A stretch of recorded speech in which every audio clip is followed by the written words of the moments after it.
Alright, so, this is gonna sound crazy, I know, but I gotta get this off my chest, and maybe, just maybe, someone out there has heard of something similar. I'm Javier Mendoza, but everyone around here just calls me Coyote. I've been ranching my whole life out in San Marcos, Arizona. Always been a pretty practical guy, you know? See it, touch it, understand it. That's been my motto. Until this thing happened. Now I don't know what to believe anymore. It was last fall, late October maybe. The nights were already getting cold, but the days still had some bite to them. We'd just gotten a fresh batch of cattle delivered, young ones, a bit skittish. Spent the whole damn day wrangling them, making sure they were settling in all right in the south pasture, checking the fences, the usual. By the time sundown rolled around, I was beat, bone tired. Now normally, I sleep in the house, like any sane person. Got my bed, TV, all that. But these new cattle, they were making me nervous. Coyotes been bold lately, mountain lions too, and with them being new to the land, and young, I just didn't want to risk losing any. So, I decided I'd camp out in the barn loft. Had a sleeping bag up there, kept it mostly for lambing season, but it was comfortable enough. Figured I could keep an ear out, make sure everything was okay, and get some shut-eye at the same time. Stupid, I know now. Should have just trusted the fences and stayed inside. I climbed up to the loft around 10, maybe a bit later. Barn smelled like hay and dust, usual barn smell. The cows were all settled down below, quiet except for the occasional shuffle or moo. I unrolled my sleeping bag, grabbed my rifle, a habit more than anything, and laid down. Wasn't long before I drifted off. Exhaustion just pulled me under, like a weight. I don't know how long I was asleep, felt like hours. But then I started feeling something poking me, right in the ribs, gentle at first, but then harder. Like someone was jabbing me with their finger, trying to wake me up. I was groggy, disoriented, thought maybe I was dreaming. I rolled over, tried to ignore it, figuring it would stop. But it didn't. The poking kept going, persistent, annoying as hell. It was like poke, poke, poke right in my side. Finally I got irritated, figured it was probably Juan or Miguel playing a stupid prank. They're good ranch hands, but they're also jokers. Thought they might be messing with me, seeing if I was really asleep, grabbing some dumb stick and poking me through the floorboards of the loft. Annoying, but typical ranch hand stuff. So, I was annoyed, half asleep, and ready to give them a piece of my mind. Without even opening my eyes, I reached out beside my sleeping bag and grabbed my cattle prod. I always keep it handy, even up in the loft. Old habit. It's there for stray dogs, maybe a stubborn calf that gets in the barn. Didn't even think about it, just grabbed it. Had it in my hand, switched it on automatically. The little red light glowed, and you could hear that faint electrical hum it makes. All right, I'm awake," I mumbled, still half in a daze. "Very funny, you two. Now knock it off." I rolled over, finally opening my eyes, expecting to see Juan's grinning face peering up through the cracks in the loft floor. But there was nothing there. No face, no floorboards, just darkness, pitch black. Confused, I sat up, rubbed my eyes. Thought maybe I was still dreaming, or maybe it was just really dark in the barn. But it wasn't just dark, it was dense, like a darkness that swallowed light. And the air, it felt thick, heavy, like something was pressing down on me. And then I saw it. Or rather, I started to see something. It was right in front of me, blocking out what little ambient light was seeping in through the cracks in the barn walls.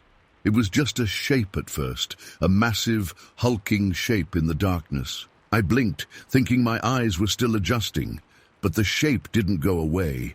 It started to solidify, to take form. Slowly, terrifyingly slowly, I realized it wasn't a shadow. It was something there in the loft with me, something huge, bigger than any man I'd ever seen, taller than the support beams in the barn, just massive and dark, so dark it seemed to suck the light right out of the air. I could make out an outline now, vaguely human-like in shape, but distorted, Wrong. Too broad, too thick, the limbs too long, the shoulders hunched and enormous, and the darkness. It wasn't just a lack of light. It was like it was made of darkness, like it was darkness given form. Fear, real, primal, bone-chilling fear shot through me. My heart started hammering in my chest, so loud I thought it would explode. My breath hitched, stuck in my throat. Everything just froze for a split second. My mind just went blank. Then instinct took over, panic surged. All I could think was get away from this thing. My hand tightened on the cattle prod. Without even thinking, without even processing what I was seeing, I lashed out. It was just a reflex, a desperate, terrified reaction. I swung the prod with all my might, right at the center of that massive, dark shape. Heard the crack as the electric charge went off, saw the brief blue spark in the darkness. And then the roar. God, that roar. I will never, ever forget that sound. It wasn't human. It wasn't animal. It was something else entirely. It was a sound of pure, unadulterated rage and pain. It vibrated in my chest, rattled my teeth. The air itself seemed to vibrate with the force of it. It was deafening, overwhelming, like being inside a struck bell. The whole barn seemed to shake. Not just shake, but convulse. The timbers creaked and groaned. The walls shuddered. Dust and hay rained down from the loft above. I lost my footing, stumbled back, scrambling away from the roaring darkness. And then the destruction started. It wasn't just noise, it was violence. I could hear and feel the barn tearing itself apart around me, wood splintering, metal groaning and bending, the heavy thud of something massive smashing into things. The loft floor beneath me started to buckle and sway. The whole structure was coming apart. Terror lent me a speed I didn't know I possessed. I didn't even think, didn't plan, just reacted. I scrambled backwards towards the loft window, a small, square opening high up in the barn wall. I slammed into it, fumbled for the latch, ripped it open. The window swung outwards, letting in a blast of cold night air and weak moonlight. I didn't hesitate. I didn't climb down the ladder like any sane person would. I just launched myself out the window, fell through the air, hitting the ground hard. Wind knocked out of me, pain shot up my leg. But I scrambled up, ignoring it, adrenaline pumping like crazy. Behind me, the barn was a maelstrom of sound and fury, roaring, crashing, splintering. It sounded like it was being torn apart by a tornado, but worse. Something was tearing it apart, and I knew with a certainty that went beyond logic or reason that it was that thing I'd seen in the loft. I didn't look back, didn't dare to. I just ran. Towards my truck parked by the barn, fumbled with the keys, got the door open, practically dove inside. Key in the ignition, twisted, engine roared to life. Tires spitting gravel, I slammed the gas pedal and just got the hell out of there. Drove like a maniac down the dirt track, bouncing and swerving, headlights cutting through the darkness. Glanced in the rearview mirror, and through the dust cloud, I could still see it. The barn, or what was left of it. It looked like it was imploding. Dust and debris flying everywhere, lights inside flickering and dying as the power got ripped apart. And I swear, for a split second, I saw a flicker of something dark, impossibly large, moving within the chaos. But then it was gone, swallowed by the dust and the night. I didn't stop driving until I reached the main road, miles away. Parked by the side of the road, engine idling, hands shaking so bad I could barely hold the steering wheel. Tried to breathe, but my lungs felt tight, like they were full of ice. Heart was still hammering like a drum solo in my chest. Sat there for a long time, just trying to calm down, to make sense of what had just happened. But there was no sense to be made.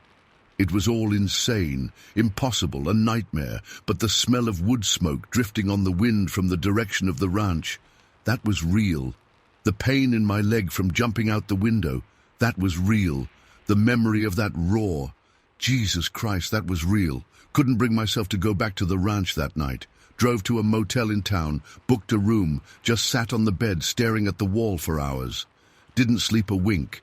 Every time I closed my eyes, I saw that dark shape, heard that roar again. Morning came, pale and weak, through the motel window.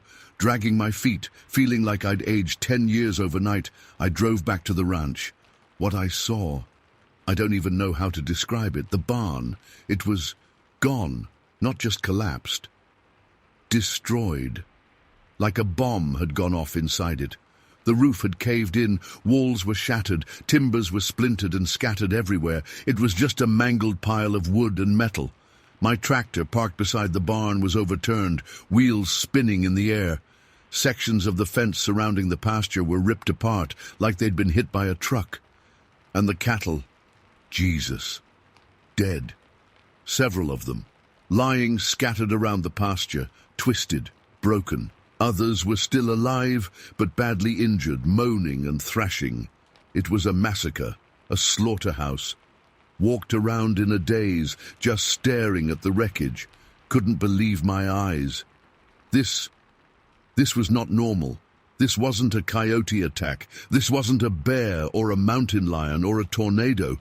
This was something else, something monstrous. Called the sheriff, shaking so bad I could barely dial. They arrived, local deputies, looked around, mouths gaping. They'd never seen anything like it either. Called in the state police. Then things got weird. Afternoon rolled around, and a couple of black SUVs, unmarked, came driving up the track. Men in dark suits got out. They didn't look like cops. Didn't look like anyone I recognized. They just radiated authority. And something else. Something cold. They took over the scene. Politely, but firmly. Sheriff and the deputies just kind of stepped aside. The men in suits started poking around, taking pictures, asking questions. Not to me, not really. To each other in low voices, measuring things, collecting samples. I don't even know.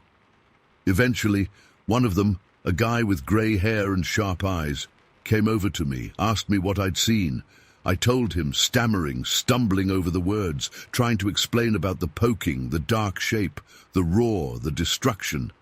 He listened, expressionless. Didn't interrupt, didn't ask questions, just listened.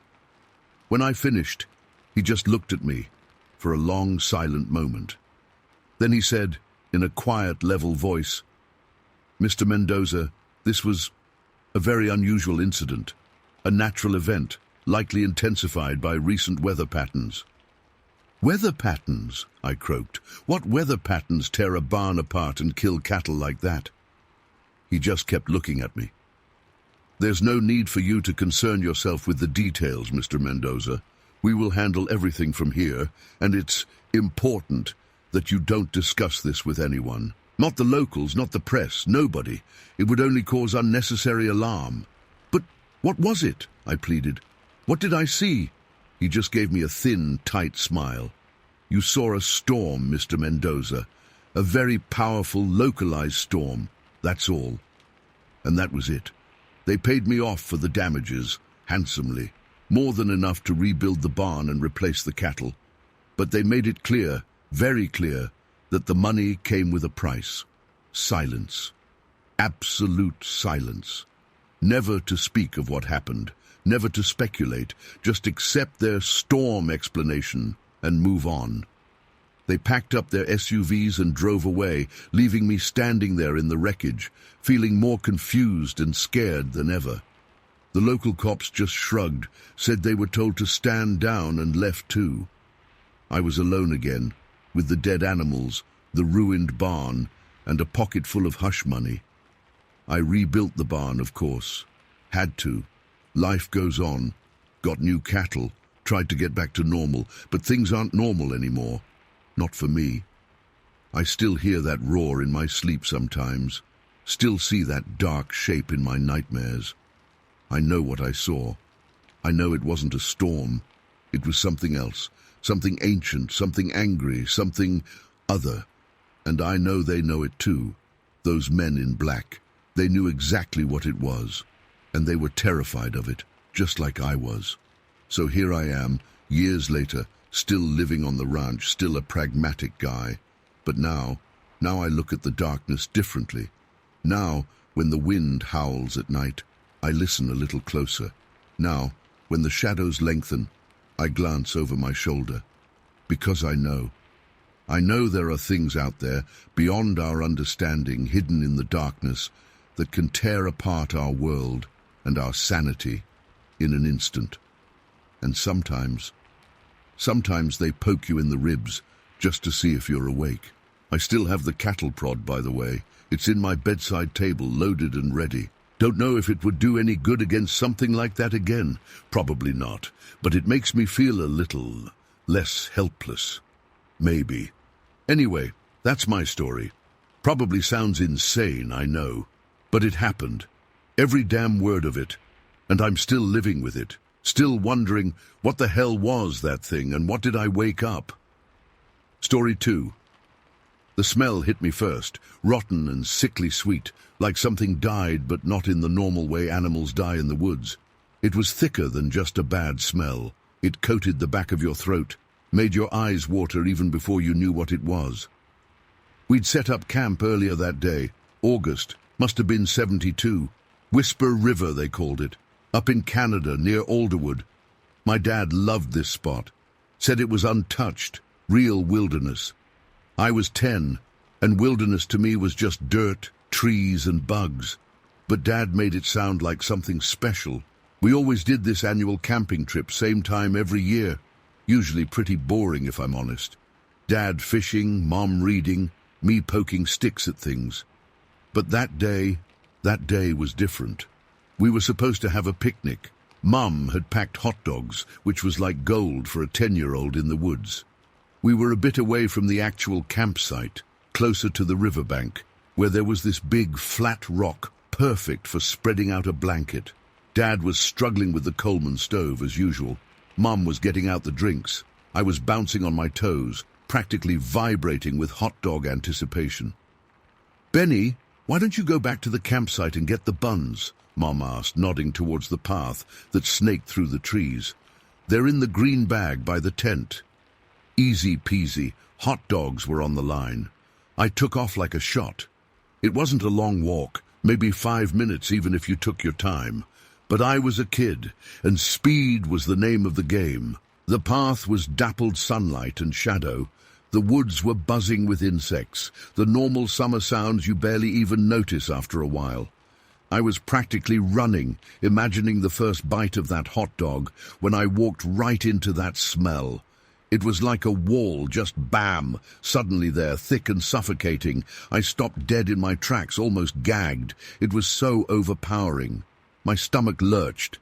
I took a step back, thinking maybe I'd stepped in something gross, but the smell was everywhere, not just in one spot. My first thought was a dead animal, a deer maybe. But it didn't smell quite right for that. It wasn't just decay. There was something else, something almost chemical underneath the rot. It was wrong, completely wrong, but kids are dumb, right? Curiosity always wins. And that smell, as awful as it was also intriguing, like nothing I'd ever smelled before. Stupid kid logic took over, and I figured, okay, if it's dead, maybe I can see it, maybe it's cool in a gross way. I started to edge off the path into the deeper woods. The trees were thicker there, the undergrowth dense and scratchy. The smell got stronger with every step. I pushed through some ferns, ignoring the way they whipped at my legs. That's when I saw it. Or, well, first, I heard it. A low sound, like a growl, but not exactly, more like a deep rumble, a vibration in the air and in your chest. Then, I saw it through a gap in the bushes. It was big, seriously big. I mean, I was 10, everything was big, but this was different kind of big. It was crouched down, maybe 15, 20 feet into the woods, just behind a thick screen of tangled branches and leaves. It was hunched over. I could mostly see its back and the side of its head. It was covered in fur, thick, matted, dark brown fur, almost black in the shade of the trees, but there were streaks of red in it too, like dried blood maybe, or just reddish-brown, hard to tell in the dim light. The thing that hit me first was the size and the shape. It wasn't like a bear. I'd seen pictures of bears, even watched them on TV. Bears have necks. This thing didn't. It was like its head was just jammed straight onto its shoulders. No neck at all. And the head itself, cone-shaped, like a weird pointy cone, just sitting there on top of this massive bulky body. Its shoulders were huge, wide and sloping, and its back, it just went on, like a giant hairy hill. It looked wrong, unnatural, like something nature didn't make. It was moving a little, shifting its weight, but mostly just hunched there, facing away from me. And that smell, it was definitely coming from it. I could see, just barely, bits of something scattered around it on the ground. Looked like torn up vegetation. Dirt? It was hard to make out in the shadows and through the leaves, but whatever it was, it stunk to high heaven. Then it moved its head, just tilted it a little, and I saw the side of its face, just for a second. But it was enough. It had features, flat face, low brow. I didn't see eyes clearly, just dark sockets in the shadow of the brow ridge, but I felt like it was looking somewhere, or sensing something, and it let out that sound again, louder this time, that rumble, that guttural whisper that seemed to come from deep inside the earth. It was chilling, down to my bones. That's when the curiosity slammed into a brick wall of pure, unadulterated terror. It wasn't like being scared of the dark or scared of monsters under the bed. This was different. This was primal. Instinct. My body screamed danger. Every hair on my arm stood up. My heart went into overdrive and my legs just started pumping before my brain even caught up. I turned and ran. Didn't think, didn't plan, just bolted. Back the way I'd come, back to the path, back to my parents, back to anything familiar and safe. The woods exploded behind me, not literally, but that's what it felt like. Branches snapping, leaves crunching, heavy thuds on the ground. It was coming after me. I knew it. There was no doubt in my mind. That rumble turned into something harsher, a grunt, a guttural sound that vibrated through the trees, and then footfalls. Heavy, pounding footfalls that shook the ground. I was running full tilt, my breath burning in my lungs, my legs aching, but I didn't stop. Couldn't stop. The sounds behind me were getting closer, faster. Whatever it was fast. Branches whipped my face, thorns tore at my clothes. I tripped over roots, almost fell a dozen times, but I kept going, driven by pure panic. I could hear it, closer now, crashing through the undergrowth, a freight train of destruction bearing down on me. I burst back onto the path, lungs screaming for air, legs leaden. I could see the picnic blanket, my parents, the blue and white check pattern, a beacon of hope in the green hell I was escaping. "Mom! Dad!" I screamed, voice cracking, barely audible. I stumbled towards them, tears streaming down my face, chest heaving.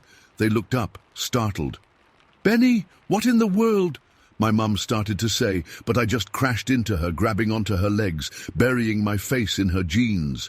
I was shaking so hard I could barely stand. Something in the woods," I gasped, words tumbling out in a rush. "Big, hairy, smelled awful. It chased me." My dad knelt down, trying to pry me loose. "Benny, slow down. What chased you? Was it a bear? Did you see a bear?" He sounded concerned, but also a bit dismissive, like I was just being a kid and getting spooked by a squirrel. No bear," I choked out. "Bigger than a bear, way bigger, and it stunk, and it made noises." I was still crying, pointing back towards the woods, towards the path I'd just fled from. "It's still there, I heard it." They looked at each other, a look that kids know all too well. The "oh, he's just imagining things" look. My dad stood up, put his hands on his hips and sighed. "Benny, there aren't any bears around here. You probably just saw a deer and got scared." "No, Dad, it wasn't a deer. It was different. It was hairy, like a monkey, but huge, and it didn't have a neck." I was trying to describe it to make them understand, but the words sounded stupid even to my own ears. A hairy monkey thing with no neck? I sounded like an idiot. My mom tried to soothe me. "Honey, maybe you just imagined it. You were probably running fast and got spooked. It's okay, we all get scared sometimes. She put her arm around me, tried to pull me closer. But I was still shaking, still terrified, still convinced that whatever I'd seen was out there, in the trees, maybe even still listening. Just then, Mr. Henderson walked over. He was camping in the next spot over with his son, Mikey. Mr. Henderson was a big guy, always smiling, always friendly. He'd been unpacking his car when I'd run past. "Everything all right over here?" he asked, looking from me to my parents. "Heard a bit of a commotion." My dad gave a weak laugh. "Just Benny's imagination running wild. Says he saw a bear." Mr. Henderson chuckled. "Bears, huh? Well, you gotta be careful in these woods. Lots of critters out here." He ruffled my hair, probably thinking I was just being a scared kid. Mikey, who was my age, came over too, looking all curious. "What kind of bear, Benny?" he asked. "Was it big?" "It wasn't a bear," I insisted, still trembling. "It was something else. I don't know what. But it was huge and hairy, and it stunk really bad." Mikey frowned. "Stunk? Like what?" "Like rotten meat and chemicals, I don't know. Just awful." I shuddered, remembering that smell, that awful, suffocating stench. Mr. Henderson's smile faded a little. He looked thoughtful. "Rotten meat, huh?" He scratched his chin. "And hairy, you say? Big and hairy." He wasn't laughing anymore. He glanced around at the woods, at the thick trees, at the shadows under the canopy. He was quiet for a moment. Then he said, almost to himself, "Could be a Sasquatch, I guess." Sasquatch. The word hung in the air like the smell I'd encountered. Sasquatch. I'd heard the word before, maybe on TV, whispered stories, myths. But Sasquatch, here, in these woods, it sounded unbelievable. And yet, "Sasquatch," my dad said, scoffing. "Come on, Jim, don't fill his head with nonsense." But Mr. Henderson was serious. "I'm just saying, Tom, you hear things sometimes, out in the bush.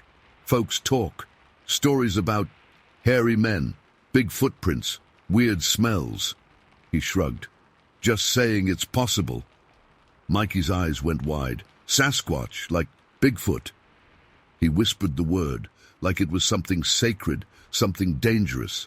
Sasquatch, Bigfoot. The words clicked in my head. Hairy, big, weird smell. Suddenly, it all made a strange, terrifying kind of sense. The creature I'd seen, that shape, that size, that smell. It wasn't a bear, it wasn't a deer. It was something else, something unknown. The fear started to shift. It was still there, that primal terror of being chased, but it was mixed with something new, something almost exciting. No, not exciting. Fascinating, terrifyingly fascinating. The thought of it, that huge unknown creature lurking in the woods, watching. It sent shivers down my spine, but they weren't just shivers of fear anymore. That night, back at the tent, I couldn't sleep. Every rustle of leaves, every snap of a twig outside, I imagined it was the Sasquatch. I kept seeing its shape in my mind, that cone head, the massive shoulders, the dark, matted fur. And that smell. I could still smell it, even hours later, like it was burned into my memory. I never told my parents about it again. Not really. They just brushed it off as a kid's overactive imagination, but I never forgot it. Never. That day in the woods, that smell, that glimpse of something impossible, yet undeniably real. It changed something in me, opened my eyes to a world beyond the normal, beyond the explainable. It started me on this path. Obsession, maybe. I've spent years since then, reading, researching, talking to people, trying to understand what I saw that day. Books on cryptozoology, reports of sightings, grainy photos, blurry videos. I've even come back to these woods, to Whisper River dozens of times, Hiking, camping, always looking, always listening, trying to find something, anything, to confirm what I know I saw. And I've never seen it again, never smelled that smell again, never heard that sound again. But I know it was real. I know what I saw. And it still haunts me in a way.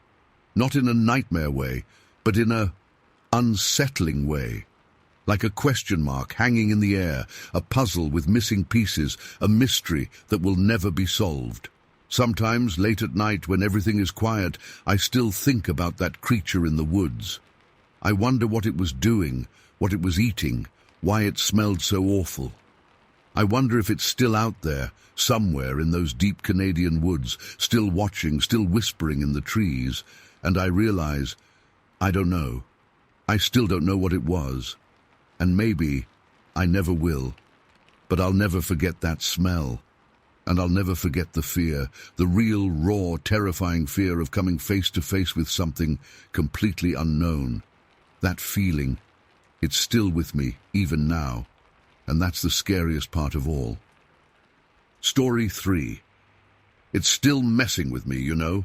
Even now, years later. People who weren't there, they can't get it. They want to put a label on it. Make it neat, file it away. Animal, they say. You were tired, you imagined it. Probably just a bear, Ed. You know how dark it is out there. A bear. Like I wouldn't know a bear if it clotheslined my damn car. It was early, really early. I had that commute, Brookhaven to Natchez, every single day. Highway 84. Nothing to look at. Just farms, mostly, some scrubby woods, little blink-and-you-miss-it towns scattered around. Fall, I remember it was fall. Air was crisp, that kind of bite to it that tells you winter is coming, but not here yet. Leaves were turning, even though you couldn't really see them at 4:30 in the damn morning. I'd leave the house around 4, to be at my desk by 6:30. Government job. Not glamorous, believe me. Paperwork, mostly. But it was steady. And you get used to the drive, you know? It's autopilot. Coffee in my thermos, radio on low, just enough to keep me from dozing. The road's empty that time of day, practically deserted. Maybe a logging truck or two later on, closer to sunrise. But at that hour, just me and the highway. This particular morning, it was black. Like black. No moon, clouds maybe. Just the beams of my headlights cutting through the dark. My old Camry, nothing fancy, but reliable. And those headlights were good, bright halogens. Thank God for that, honestly. I was passing through Roxy, not even a town, really. A couple of houses, a gas station that's probably closed more often than it's open. And that's about it. The speed limit drops there. Not that anyone's ever around to care. I'm slowing down anyway, just reflex, I guess. And that's when I saw it. Out of the corner of my eye, something dark, moving, on the other side of the highway, going the opposite direction. It caught my attention because it was big, too big to be a deer, and it was moving fast. I flicked my eyes over, quick, because you know, driving and all, and my brain it sort of stuttered, like a record skipping. What I saw, it didn't make sense. It was a figure, human-shaped or close to it, but huge, towering, pitch black, just a silhouette against the barely lighter darkness of the sky, and it was walking. No, not walking. Moving fast like a stride, but more like a lope, a long, ground-eating lope. My first thought, and I swear to God this is what went through my head in that split second, was a shadow. Like a giant walking shadow, which is stupid, I know. Shadows don't walk. But that's the only way my brain could even start to process what I was seeing. Then the adrenaline hit. Heart started hammering in my chest, like trying to punch its way out. My hands tightened on the steering wheel, knuckles white. I stared, just stared. Couldn't look away. It was on the other side of the highway, remember? The opposite lanes. But it was coming towards the median strip, that grassy bit in the middle that separates the directions, and it was crossing it, just striding right across like it wasn't even there, like it was nothing. I could see it clearer now in the glare of my headlights as I got closer. It was huge. I mean, really huge. Taller than any man I'd ever seen, easily. 9 feet, maybe more. I'm 6 foot myself, and this thing was like looking up at a goddamn tree. And the darkness of it wasn't just black clothes or something like that. It was black like absence, like it sucked the light in.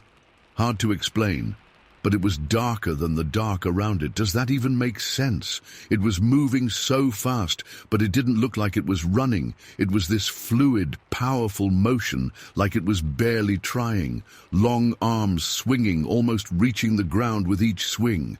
And legs, long, powerful legs, like stilts almost. And then, just as my car was getting closer, just as I was almost alongside where it was at the median, it changed. The movement changed. It went down, from upright to all fours, like a goddamn animal dropping to the ground. But not like an animal, not really. Faster, way faster. It just dropped, and then lunged. Straight across the median strip, straight at my car. I didn't even have time to react. Maybe a split second to think, oh God, what the hell, before it hit. Just pure, blind panic. I think I might have screamed, I honestly don't know. Everything went blurry, chaotic, impact. That's the only word for it. Like hitting a wall, a solid, unyielding wall. The front of my car bucked up violently, a deafening thwack, like a baseball bat hitting metal, but amplified 100 times. The sound of something shattering, crunching. The steering wheel ripped out of my hands.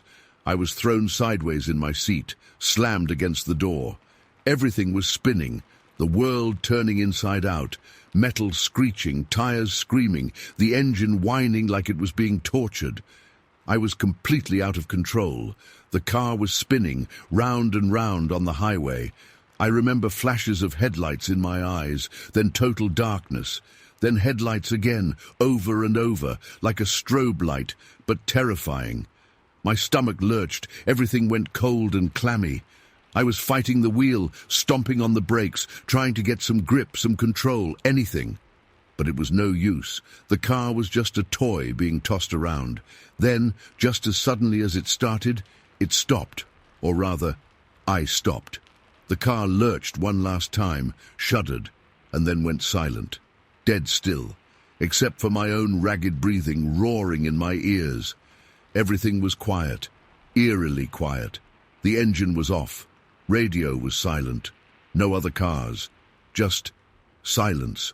And the pounding of my heart so loud I could hear it in my head. I was slumped in my seat, still buckled in, dazed, confused, disoriented. I didn't even know which way was up for a second. Took a few breaths, slow, shaky breaths, trying to get my bearings. Finally, I managed to turn off the ignition, which was still somehow on. Clicked off the headlights. And then, cautiously, I looked around. I was facing the wrong way on the highway, back towards Brookhaven, the direction I'd come from. The car was on the shoulder, just barely off the road. Miracle I hadn't flipped it, or hit something else. Gingerly, I unbuckled the seatbelt. Every muscle in my body was tight, tense, like waiting for another blow. I pushed open the door, slowly, carefully, expecting, I don't know what I was expecting, but something, nothing, just the darkness, the cold, quiet darkness of the Mississippi night, the faint smell of damp earth and something else, acrid, almost metallic, like burnt, something. I stepped out of the car, legs shaky, head swimming. Took a couple of tentative steps back, away from the door, and just stood there for a minute, trying to calm down, trying to make sense of any of it. Then I looked at the car. Oh, Jesus! The damage! It was unbelievable. The driver's side headlight was gone, smashed. That was expected, I guess, where whatever it was had hit. But it was more than that. The whole front fender around the headlight was caved in. Twisted metal, sharp edges, the paint ripped and gouged like it had been clawed by something massive. But that wasn't the worst part. It was the back of the car, the rear quarter panel on the driver's side. It was mangled, absolutely wrecked, crushed inwards, buckled and torn like it was made of cardboard. The taillight was in pieces, red plastic shards scattered on the shoulder of the road. The bumper was hanging off, twisted metal jutting out at crazy angles. It looked like something had taken a giant hammer and just smashed the back of my car with incredible force. But from the side, not from behind, like in a rear-end collision, from the side, from where nothing was. I walked around the car slowly in disbelief, trying to find some logic, some explanation. A deer strike? No way. A deer wouldn't do that. And it wouldn't be that high up on the front, then that low on the back. Made no damn sense. And the size of it. Whatever hit me, it had to have been enormous. The force of the impact. It felt like hitting a brick wall at 50 miles an hour. But no brick wall would move, and no brick wall would be alive. I walked around and around the car, just staring at the damage. My mind was blank, numb, just shock, complete and utter shock. Finally, reality started to seep in. I was stranded, in the middle of nowhere, in the dark, with a wrecked car, and something else, something out there. Fear, real cold fear, started to crawl up my spine again. I looked around, back into the darkness, heart hammering again. Was it still out there? Was it watching me? I scrambled back into the car, fumbling with the keys, managed to turn the ignition, but the engine just whined and clicked. Dead battery, probably. Or worse. Something was definitely messed up. Phone. Gotta get my phone. Thank God I had my phone. Felt in my pockets, grabbed it, held it up, screen flickering to life. No signal. Of course, no signal. Roxy, middle of nowhere. Great, just great. I sat there in the car, in the dark, heart pounding, staring out into the blackness, trying to decide what to do. Walk for help? Which way? How far? And what if it was still out there? Watching? Waiting? I didn't know how long I sat there. Felt like hours. Could have been minutes. Time just warped, twisted. Finally, I saw headlights in the distance, coming from the direction I'd been heading. A car. Thank God, a car. I got out, waving my arms frantically, trying to flag them down. They slowed, hesitated for a second, then pulled over. A pickup truck, 2 guys inside, looking at me like I was crazy. "You all right, mister?" One of them yelled out the window. "Car trouble," I croaked, voice raspy. "Big time. Need help." They got out cautiously, looking at my wrecked car. And then their expressions changed, from concern to something else. Confusion, disbelief. "What the hell happened here?" one of them asked, staring at the mangled back end of my car. "Looks like you got hit by a train sideways." I don't know," I stammered. Something ran out in front of me, big, hit my headlight, then I don't know, spun out." They exchanged looks, skeptical looks. One of them walked around the car, kicking at the tires, peering into the damage. He shook his head. "Ran out in front and did this to the back of your car?" he asked, pointing at the mangled quarter panel. "Doesn't make sense, buddy." I tried to explain. About the figure, the size, the darkness, about it dropping to all fours, lunging, but it sounded crazy even to me. Out loud in the cold light of morning, it was starting to get a little lighter now, just a faint grey edge to the east. It sounded like delusions. They listened, faces blank.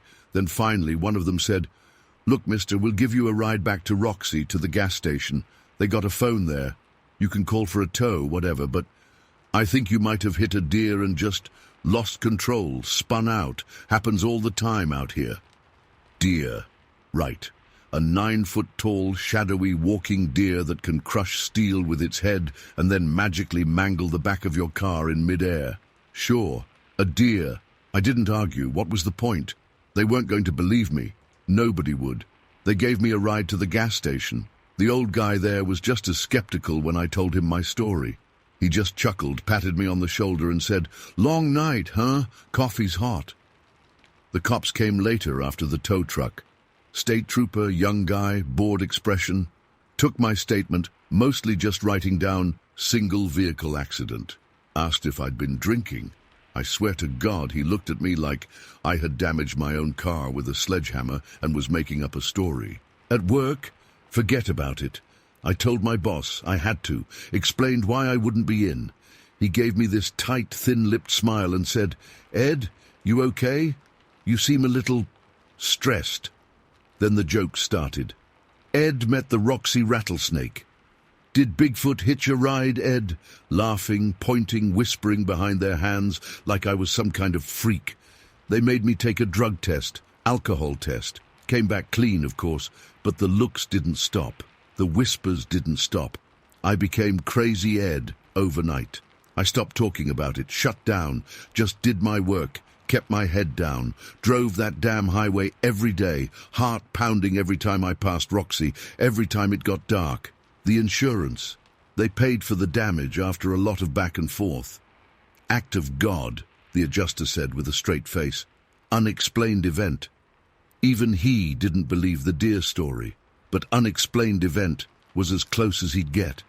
I still drive that route, every day, but I'm always looking, always watching the shadows at the side of the road, especially around Roxy, especially at night, and sometimes when it's really dark and the air is cold and crisp like that morning. I swear I can almost see it again, just a flicker of movement in the corner of my eye, a shadow, taller than anything natural, loping through the darkness, and I get that cold, sick feeling in the pit of my stomach again, that absolute primal fear, because I know what I saw, dear my ass. It was something else, something other, and nobody believes me, nobody ever will, but I know, and that's what keeps me up at night, the knowing, and the fear that one day it'll be waiting for me again, out there in the dark, by the side of the road, in Roxy, waiting. Story 4. My headlights were barely cutting through the fog, and the beam from my headlamp was swallowed up pretty quick too. Made everything feel closed in, smaller.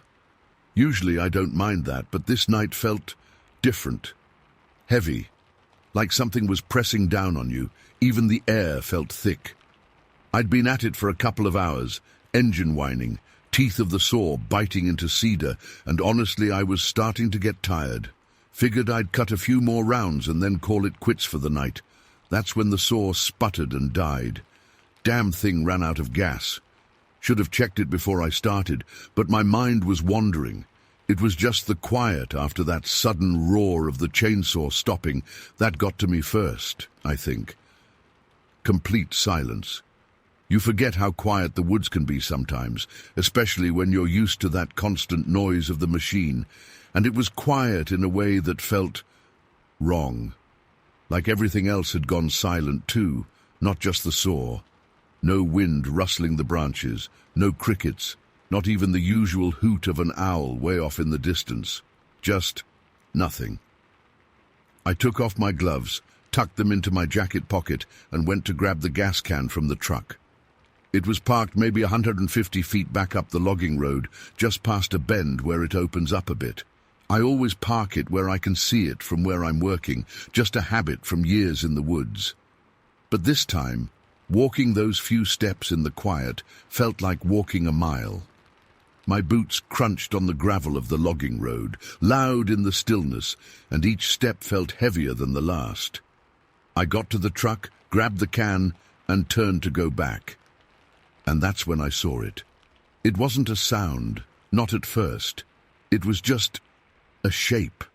At the very edge of where my headlamp beam was reaching, maybe 20-30 yards into the trees, standing in the shadows like it had just materialized out of the fog. A silhouette against the darker shadows of the woods behind it. Tall, way taller than any person. My blood went cold, just like that. 1 second I was walking, the next I was rooted to the spot, every muscle frozen. My heart started hammering in my chest, so loud I thought it would drown out any other sounds, if there were any sounds to drown out. Which there weren't. Still just that oppressive silence.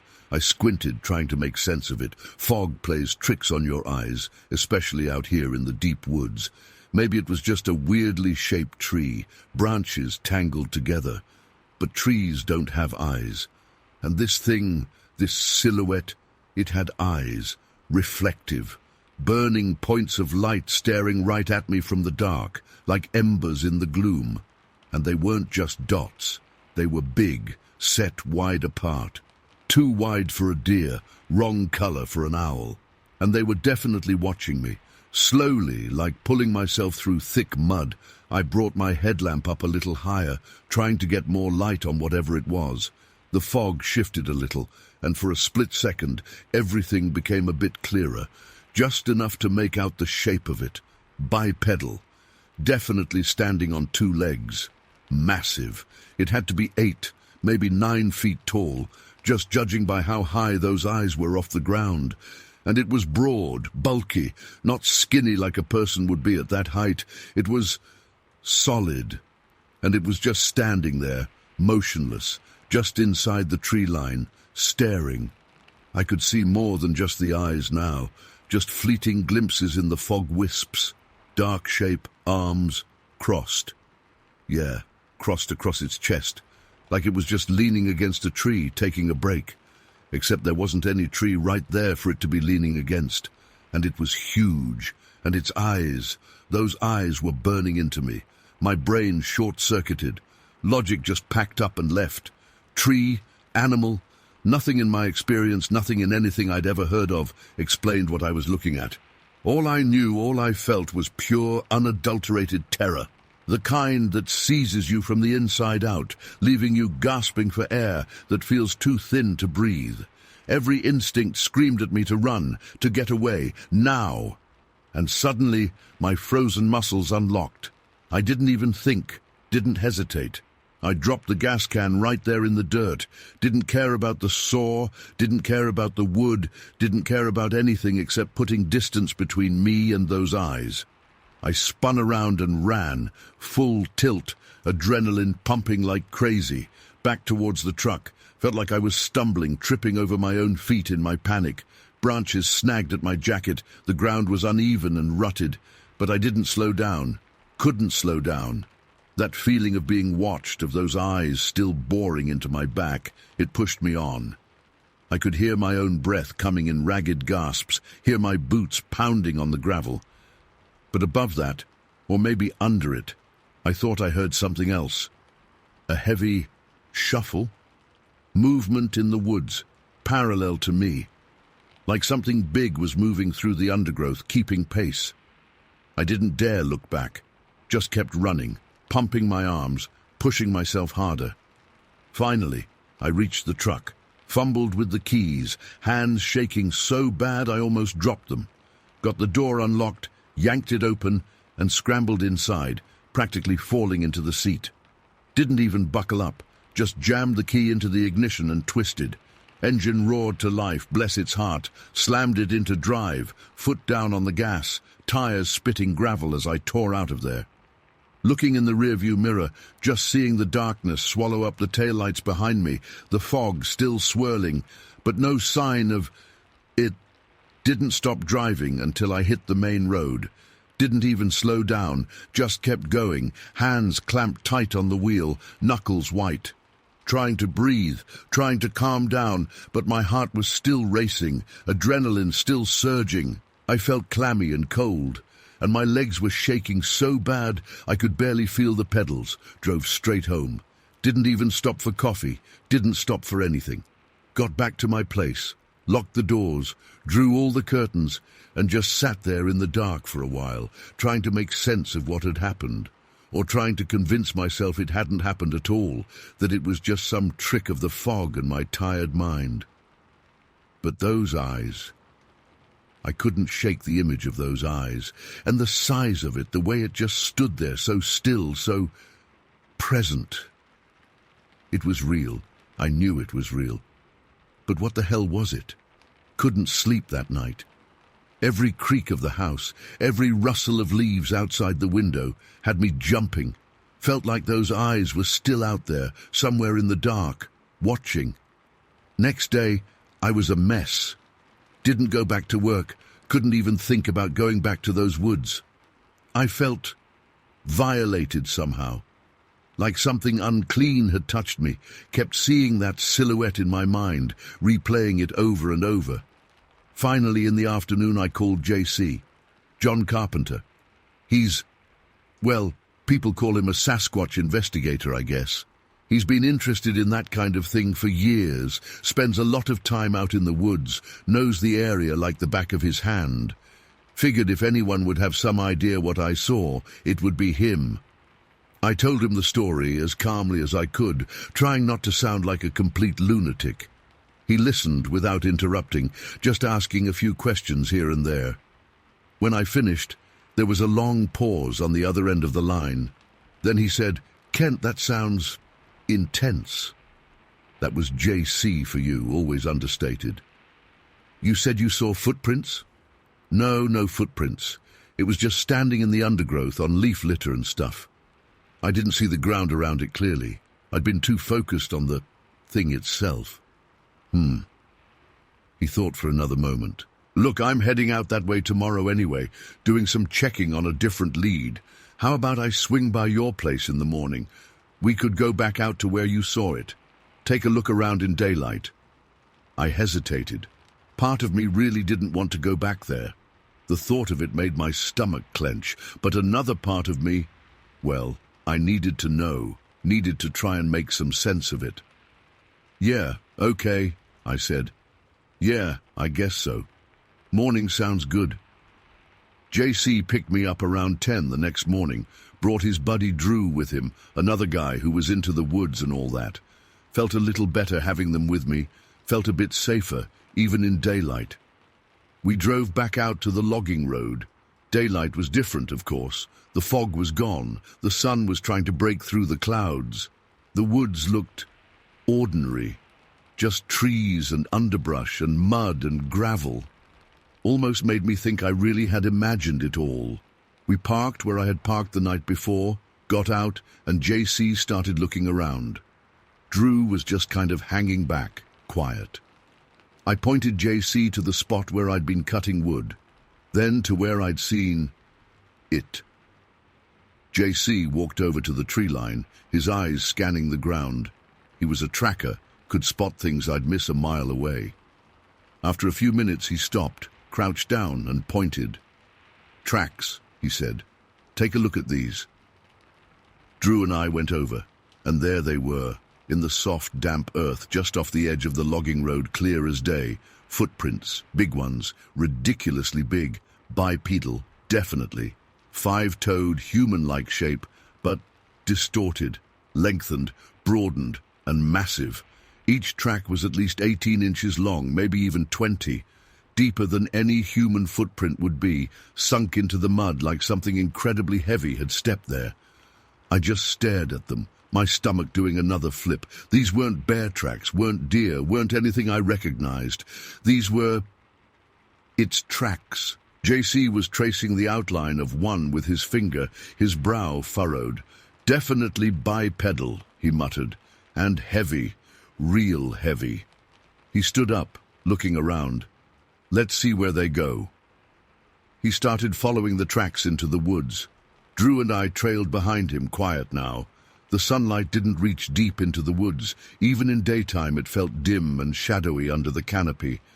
And walking in, following those tracks, it was bringing back all the fear from the night before. The tracks went deeper into the forest, away from the logging road. JC kept pointing them out, even when they became fainter, just slight depressions in the leaf litter. He knew what he was looking for. We went further and further in, and the woods seemed to get darker, denser. I was starting to feel uneasy again, that prickly feeling on the back of my neck. We were so focused on the tracks, on following them, that we lost track of time, lost track of direction. The trees all started to look the same. The shadows all fell the same way. It was like we'd stepped into a maze. Suddenly, I realized I didn't know which way was back to the road. The woods had swallowed us up. Panic started to creep in again. Tighter this time, colder. I stopped walking, looked around. Everything looked wrong, disorienting. "JC," I said, my voice a little shaky. "JC, I think we're lost." He stopped too, looked around. Drew looked around, his face pale. JC pulled out a compass from his backpack, checked it, then checked it again. His face got a little grim. "Yeah," he said quietly. "Yeah, I think you're right. We've wandered around in circles, lost our bearings." The silence settled again, heavy like the fog had been. Except now it was daylight, but it felt even more oppressive. We were deep in the woods, following tracks of something unknown. And now we were lost. Then I heard it. Not loud, not clear, just a subtle sound from deeper in the woods. A heavy thump, like something big landing on the ground. Then another, further away. Movement, big movement in the undergrowth. My blood turned to ice again. That sound, it was familiar. Too familiar. It was the sound I'd thought I heard last night while I was running. The sound of something big moving parallel to me in the woods. I froze, straining my ears. Another thump, closer this time. Branches snapping. Definitely something big, something heavy moving through the trees, coming closer. And then I felt it. That same feeling from the night before, being watched. That intense, unsettling gaze boring into me from the shadows. Except now it wasn't just a feeling. Now we were all feeling it. Drew swore softly under his breath. JC's eyes were wide, scanning the trees, his hand instinctively moving towards the knife on his belt. Even he looked spooked. And JC isn't easily spooked. "We need to go," JC said, his voice low and urgent. "Now. Don't run, just move quickly. Back the way we came, try to retrace our steps, stay together." We started moving, fast walking at first, then faster. Following the faint tracks back the way we'd come, or at least the way we thought we'd come. The sounds in the woods kept pace with us, heavy thumps, rustling, snapping branches, closer and closer. It felt like something was herding us, pushing us in a certain direction, and we were blindly following, just wanting to get out. We stumbled, tripped, pushed our way through thickets, scrambled over fallen logs. My breath was coming in ragged gasps again, my heart hammering in my chest. The sounds behind us were getting louder, closer. Felt like whatever was making them was gaining on us. And then finally, through the trees, I saw it. A break in the darkness, a glimmer of brighter light. The logging road. We burst out of the trees and onto the gravel road, blinking in the relative brightness. Stood there for a second, gasping, looking back at the wall of trees we'd just emerged from. The sounds from the woods stopped. Just silence again. Except this time, it wasn't the oppressive silence of the night before. This time, it was just silence. Like whatever had been there had stopped, was just watching us go. We didn't stick around to find out. We turned and practically ran back to the truck, piled in, and got the hell out of there. Drove all the way back to JC's place in silence.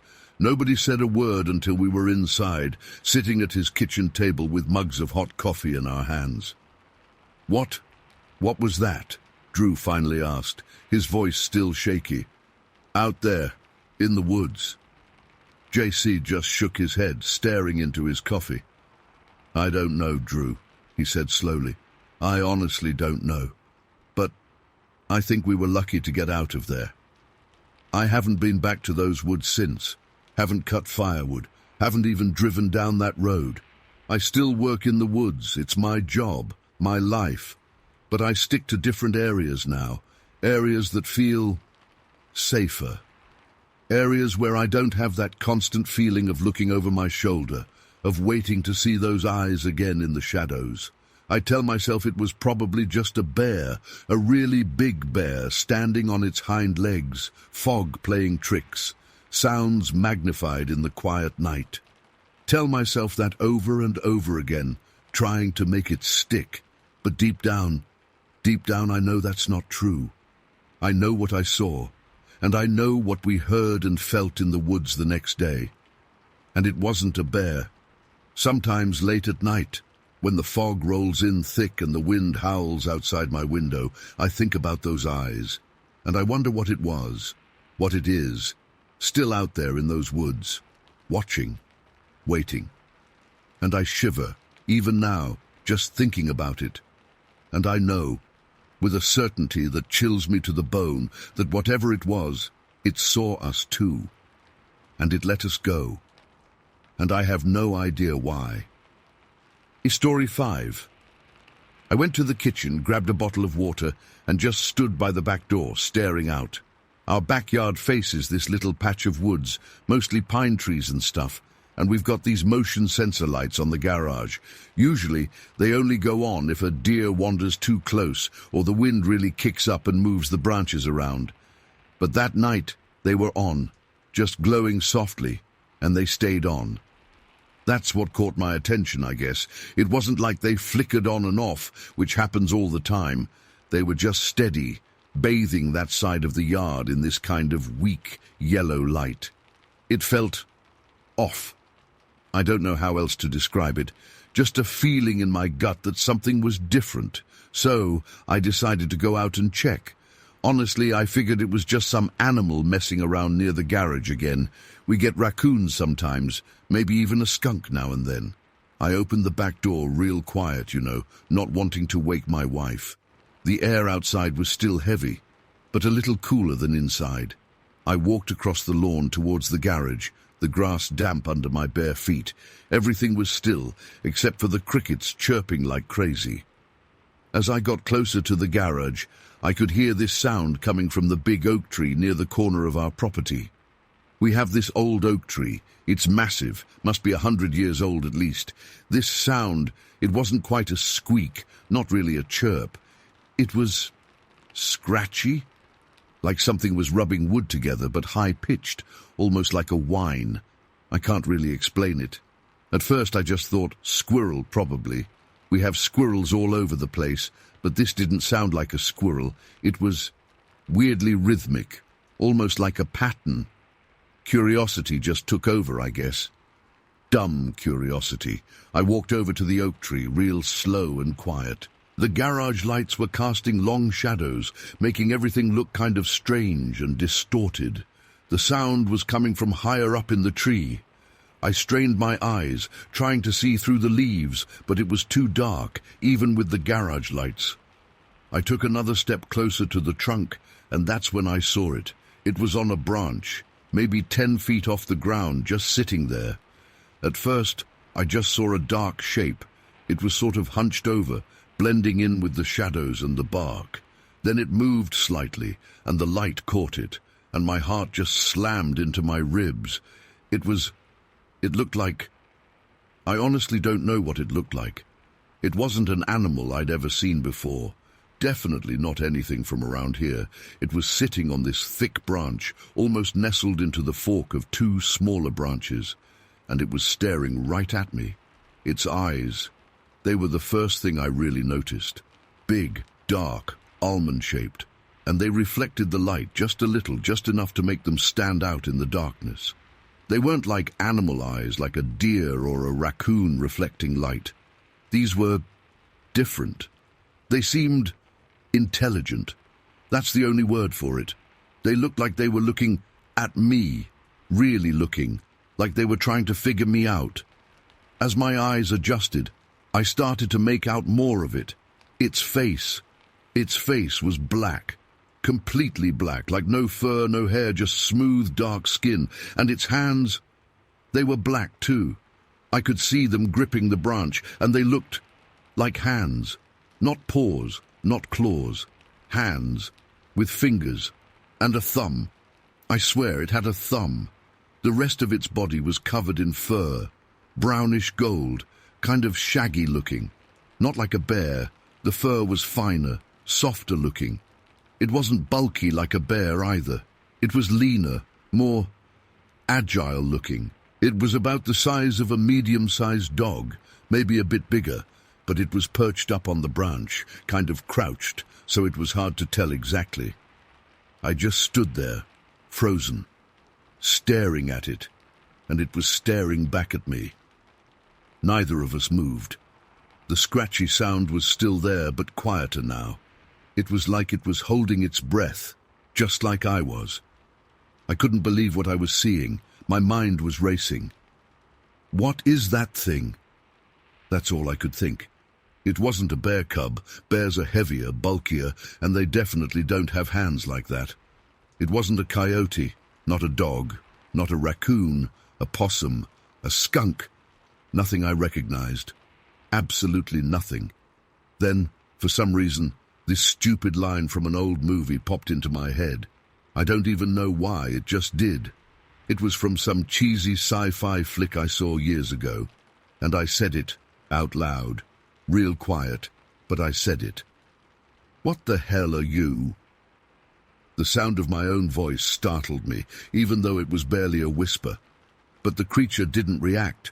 It didn't flinch, didn't jump, didn't even blink, as far as I could tell. It just kept staring at me, those dark almond eyes locked on mine. And then I realized it looked curious. Not scared, not aggressive, just curious. Like it was as interested in me as I was in it. That was almost weirder than the fact that it was there in the first place. We stayed like that for, I don't know how long, minutes probably, but it felt like forever. Just me and this thing staring at each other in the middle of the night. The only sound was the crickets and the soft hum of the garage lights. My mind was going a mile a minute, trying to make sense of it, trying to find a logical explanation. But there wasn't one. There just wasn't. This wasn't normal. This wasn't something that was supposed to be in my backyard. And then this stupid, reckless thought hit me. I wanted to see it better. I wanted to get a closer look, like really close. I know it sounds crazy now, but in that moment curiosity completely overrode any sense of fear or caution. I just had to see it better. Slowly, real slowly, I started to back away, keeping my eyes on the creature the whole time. It didn't move, just watched me. I backed away, step by step, towards the garage. My plan was to go inside, grab a flashlight, and come back out. Stupid plan, I know. What was I thinking? But I was just driven by this urge to understand. I reached the garage door, fumbled for the handle, opened it quietly, and slipped inside. The garage was dark and smelled of oil and lawnmower gas. I felt around for the flashlight we keep on a shelf by the door. Found it, grabbed it, and turned it on. The beam of light cut through the darkness, reassuring somehow, but also making my hands shake a little. I took a deep breath, turned around, and stepped back out of the garage, pointing the flashlight towards the oak tree, ready to finally get a good look at this thing. But it was gone. The branch was empty. The spot where it had been sitting just vacant. Nothing.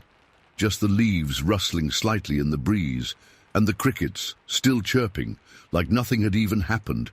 I swept the flashlight beam around, searching the branches, the trunk, the ground around the tree. Nothing. It was just gone, vanished, like it had never been there at all. That's when the fear hit me, really hit me.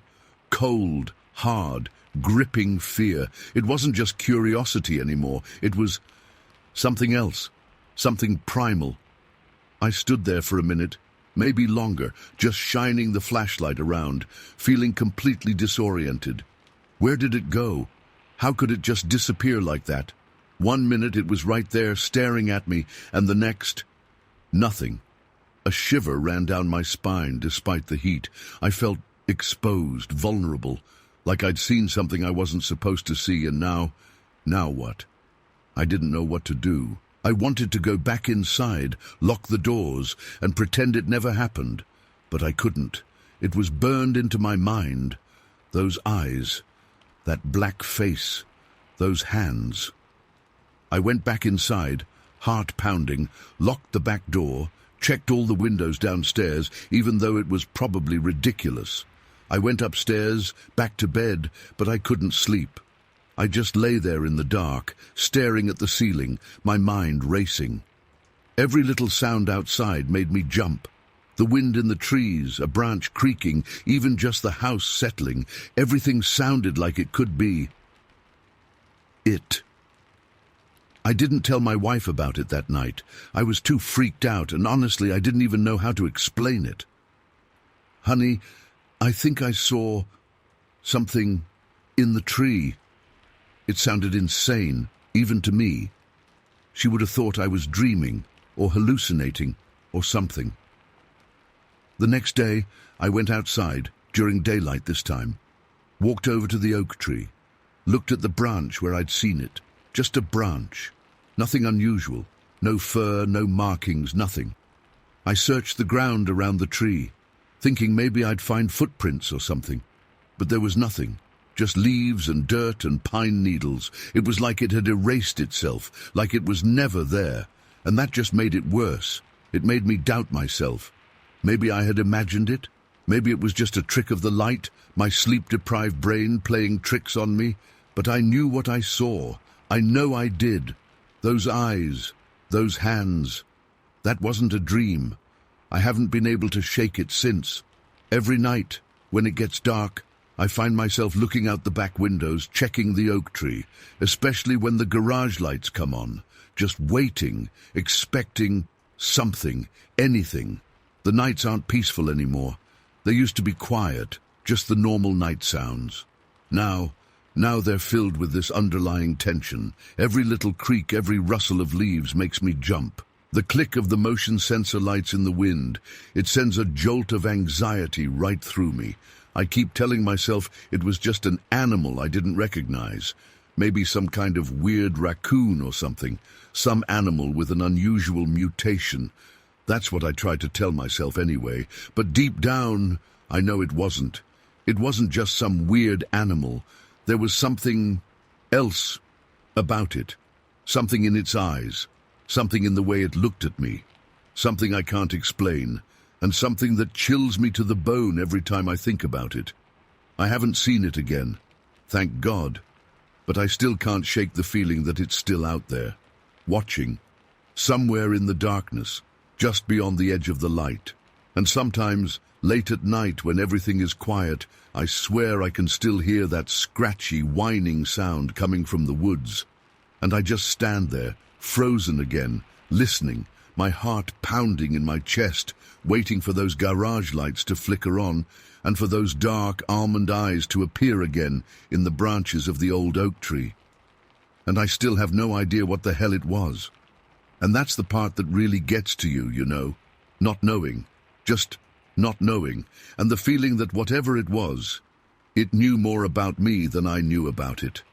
And maybe, just maybe, it's still out there somewhere, watching, waiting. And that's the part that keeps me up at night. Even now. Story 6. Okay, so this happened a few years back now. And honestly, even thinking about it now still gets my heart going a little faster. It was a beautiful day, crisp autumn air, you know, that perfect upstate New York fall weather where the leaves are just starting to turn and the sky is that deep, clear blue. I was pregnant with my first Sarah and I was driving with my godmother, Aunt Carol, out towards Palmer. Just a random Tuesday afternoon, nothing special planned. Just getting out of the house, enjoying the scenery. Aunt Carol and I are close. She's always been like a second mum to me. And we were just chatting away about baby names, nursery colours, all that kind of stuff you talk about when you're expecting. We were on Union Street, heading south, I think, just enjoying the drive. Windows down, the radio was on low, barely noticed it. Then it happened. We were driving past these fields, farm country out there, lots of cornfields already harvested and looking all brown and stubbly, but this field on the right was still full of something, looked like cabbage, huge heads of green, row after row. I remember just glancing over at the field, you know, just part of the scenery, when I saw it. Movement. At first, I thought it was a person.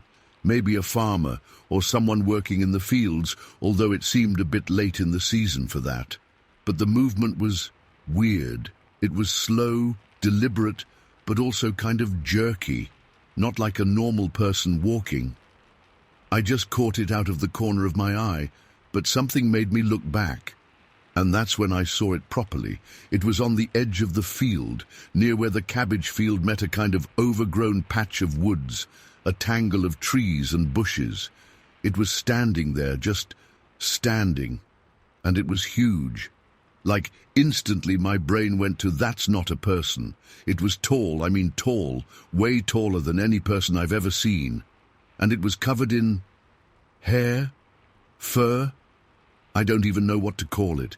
It was reddish-brown, kind of orangey, like an orangutan, but not exactly. My breath caught in my throat. I remember my hands tightening on the steering wheel, and I think I might have even gasped out loud. Aunt Carol was still talking about something. I can't even remember what now, but she stopped when she heard me make that noise. "Abby, you okay?" she asked, turning to look at me. I just pointed. I couldn't even speak. My mouth felt dry, and my heart started pounding so hard I could feel it in my ears. I just pointed towards the field, towards where I'd seen...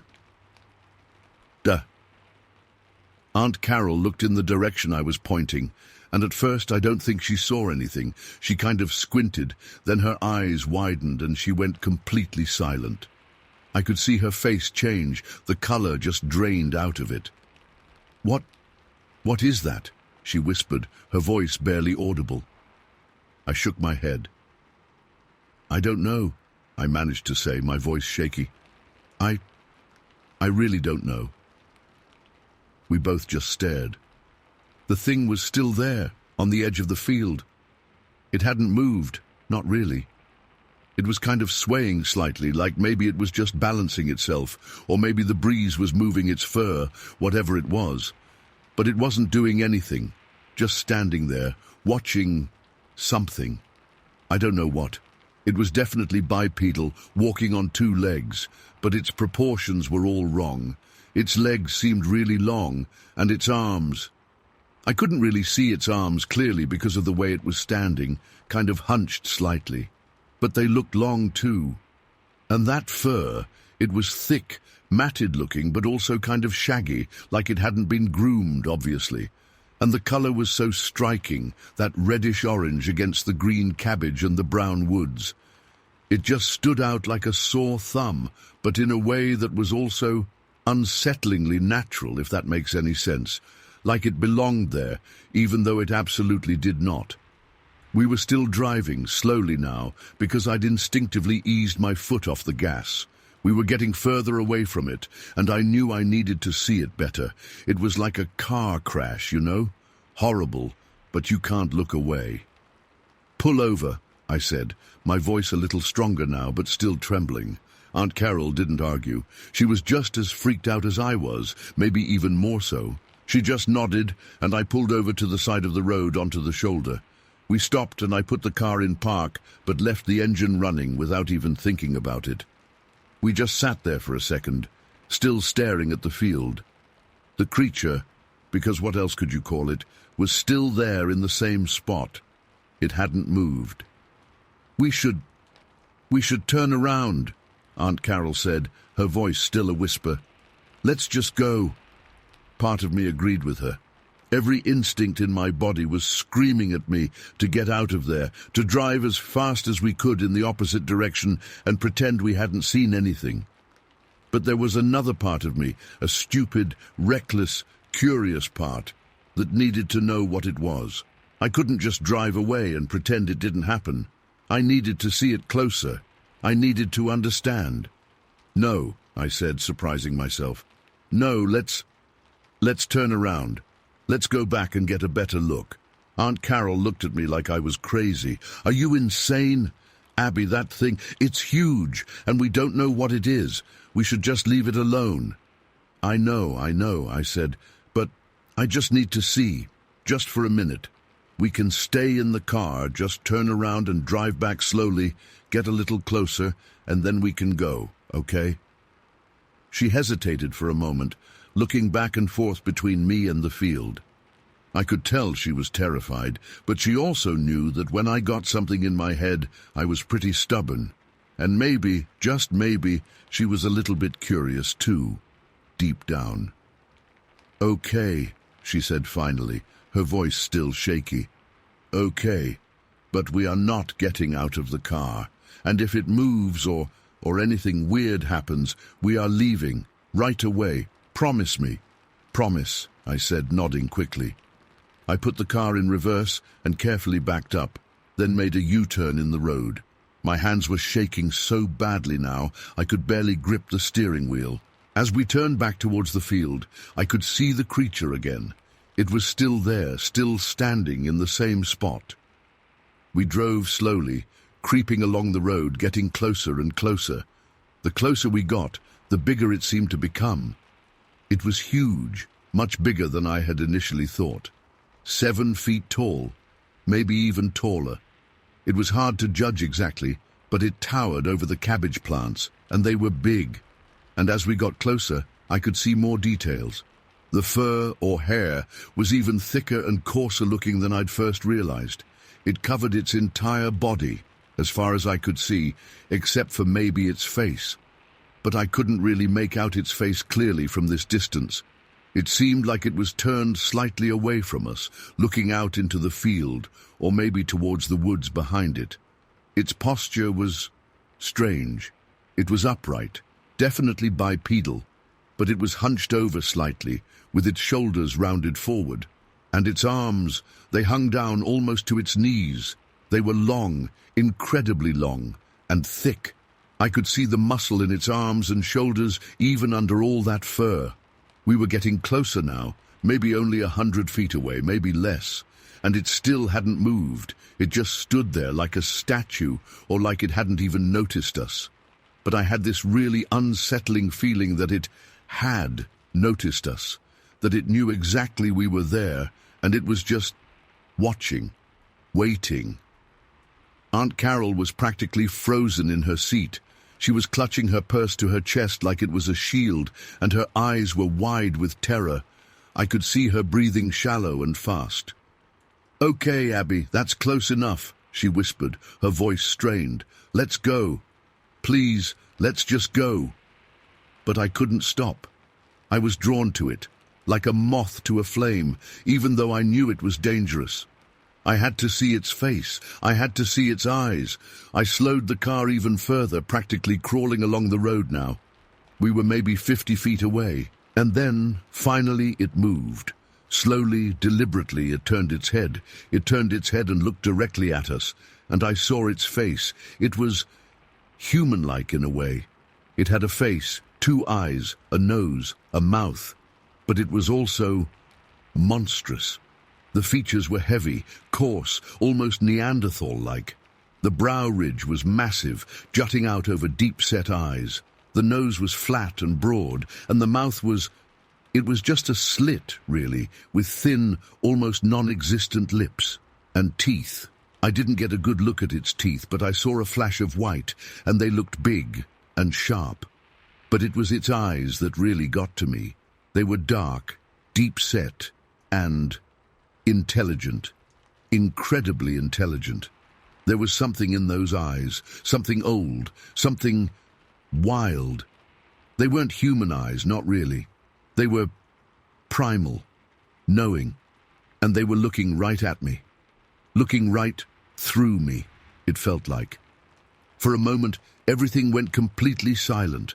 The car engine, the rustle of the wind in the trees, even my own heartbeat, everything just seemed to fade away. There was just that creature and its eyes and me. And then it took a step, just one step. It shifted its weight and took one long, slow step forward out of the shadows of the woods and into the open field. That was it. That was all it took. Panic erupted inside me. Every ounce of curiosity, every scrap of bravado just vanished, replaced by pure, unadulterated terror. I didn't even think. I just reacted. I slammed my foot on the gas pedal, and the car lurched forward. I spun the steering wheel around, yanking the car into a screeching U-turn. I didn't even look to see if there was any traffic coming. I just floored it, heading back the way we'd come, away from the field, away from... it. I didn't stop until we were miles away, back in town, practically outside my house. I pulled into my driveway, slammed on the brakes, and just sat there, shaking, my breath coming in ragged gasps. Aunt Carol was still in shock, completely silent. I don't think she said a word for at least 5 minutes. When she finally did speak, her voice was barely above a whisper. What was that, Abby?" she asked, her eyes still wide and unfocused.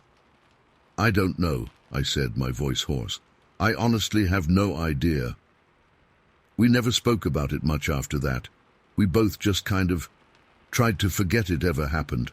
Aunt Carol doesn't even like driving out that way anymore. And me, well, I still think about it all the time, especially when I drive past fields like that, or when the leaves start to turn in the fall. That reddish-brown color, I can't see it without feeling a shiver run down my spine. I've tried to research it, online, looking up weird sightings, strange creatures, anything that might explain what we saw, Sasquatch, Bigfoot, all that stuff. And it kind of fits. The size, the fur, the bipedal stance, the location. Upstate New York, apparently, there are supposed sightings all over the place if you dig deep enough, but part of me still just can't believe it. It sounds crazy, right? A Bigfoot? Out in a cabbage field in Palmer, it just seems impossible, like my mind must have played tricks on me, or we both saw something wrong, or I don't know. But I know what I saw. I saw something real, something big and hairy and not human. And those eyes, I will never forget those eyes. I still see them sometimes when I close my own eyes at night, and I still get that same feeling of cold, primal fear, just like I felt that day in the car, staring at that creature in the field, and I still have no idea what it was, or what it wanted, or why it was there, and I don't think I ever will. And honestly, maybe it's better that way. Some things are just best left unexplained. Story 7. Okay, so this is still something I can't really wrap my head around even after all these years. It was back in '97, summer into fall. We lived in Gates, just outside Rochester. Pretty normal place, Suburbs, houses close together, but we had woods behind us, big woods. Not like National Park big, but big enough for us kids back then. My sister Sophie and I, we were always out there. Summer days were brutal, hot, boring. The woods were our escape. It was cooler in there, darker, felt like you were in another world. We'd bring our friends sometimes, Emily and Caleb Hemlock. They lived down the street. Emily was different, quiet, observant. Caleb was always up for anything, kind of the braver one, I guess. At least he acted like it.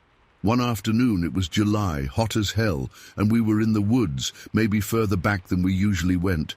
Emily started acting weird, stopped dead in her tracks, looking all freaked out. We asked her what was wrong, and she just whispered, "I saw something." Of course, being kids, we got all excited. Asked her what she saw. She was hesitant at first, like she didn't really want to talk about it, but eventually she mumbled something about a big white thing. She said it was a few days before she'd been back here by herself, which was already unusual for her, and she saw it through the trees, deeper in the woods. She described it as tall and white and just there, staring. She didn't see a face or anything clear, just this white shape standing in the shadows. Said it scared her so bad she ran all the way home and hadn't been back in that part of the woods until then. We grilled her for more details, but that's all she had. A big white thing. Sounded stupid, right? Like a deer, maybe, or a weird-colored dog. But the way she said it, the look on her face, it stuck with me. It wasn't just a deer. She was genuinely spooked. I forgot about it for a while. Summer went on. School started again. But that story Emily told, it was always in the back of my mind. Then it was fall. October, maybe. Days were getting shorter, leaves changing. The air had that crisp, cold bite to it. Caleb and I were bored after school one day. Sophie was at some after-school thing, and Emily, I don't even remember where she was. Caleb suggested we go into the woods. It was getting late. The sun was already starting to go down, but we figured we'd just go for a bit, explore around. We went back to the same part of the woods where Emily said she saw the thing. It was different in the fall, obviously. The trees were mostly bare, the ground covered in crunchy leaves. Everything was darker, the shadows were longer, deeper. Even the sounds were different, rustling leaves, branches creaking in the wind. It felt older, somehow.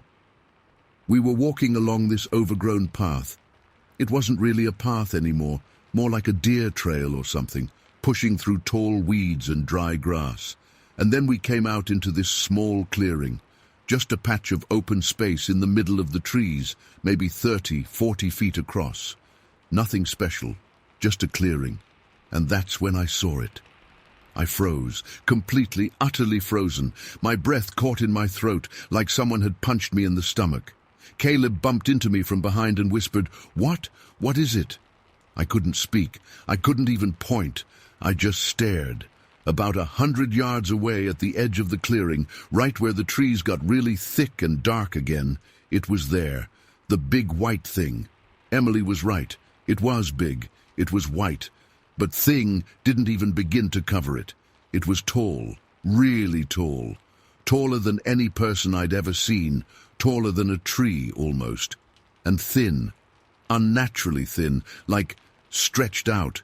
Its whole body seemed stretched and elongated, and it was white, not just pale or light-colored, but pure white, like snow or bone. It was covered in fur or hair, something white and shaggy, thick and matted-looking, but somehow also flowing at the same time. It was hard to tell in the fading light in the distance, but it looked like it was completely covered, no face visible, no features, just white fur. It was standing perfectly still, facing away from us towards the deeper woods, like it was listening to something or looking for something, just standing there, silent and white against the dark trees. I was paralyzed with fear. It wasn't like being scared of a bully or scared of the dark. This was primal, deep down in my bones fear. The kind that makes your blood run cold and your heart hammer in your chest like it's trying to escape. I felt like I couldn't move, couldn't breathe, couldn't even scream. Caleb was whispering now, "Maddie, what is that? What are you looking at?" He was scared too. I could hear it in his voice, but he couldn't see what I was seeing because I was blocking his view. And then, as if it sensed us or heard us, the white thing moved. It turned its head, or where its head should be. Again, no features, just the mass of white fur shifting. It turned so its side was to us, and I could see its profile. Still tall and skinny, still all white. And then it started to move. It didn't walk, it glided, like it was floating just above the ground, moving without taking steps. It was fast, unbelievably fast. It went from standing still to being swallowed by the trees in maybe 2 seconds, just vanished into the shadows, like it was never there. And then it was gone. The silence rushed back, broken only by the wind in the trees and our ragged breathing. We just stood there, staring at the spot where it had been, our hearts pounding. After what felt like forever, Caleb found his voice. "What? What the hell was that?" He sounded shaky, almost like he was going to cry. I finally managed to croak out, "The white thing. Emily's thing." He looked at me, his eyes wide with fear and confusion. "You saw it too. You saw it." I nodded, still shaking. "Yeah, I saw it. It was real." We stood there for a few more minutes, just trying to process what we had just witnessed. The sun was going down fast now. The woods were getting darker every second. Everything felt different, charged with something wrong. We didn't say much on the way back home. We walked fast, almost ran, not even talking to each other.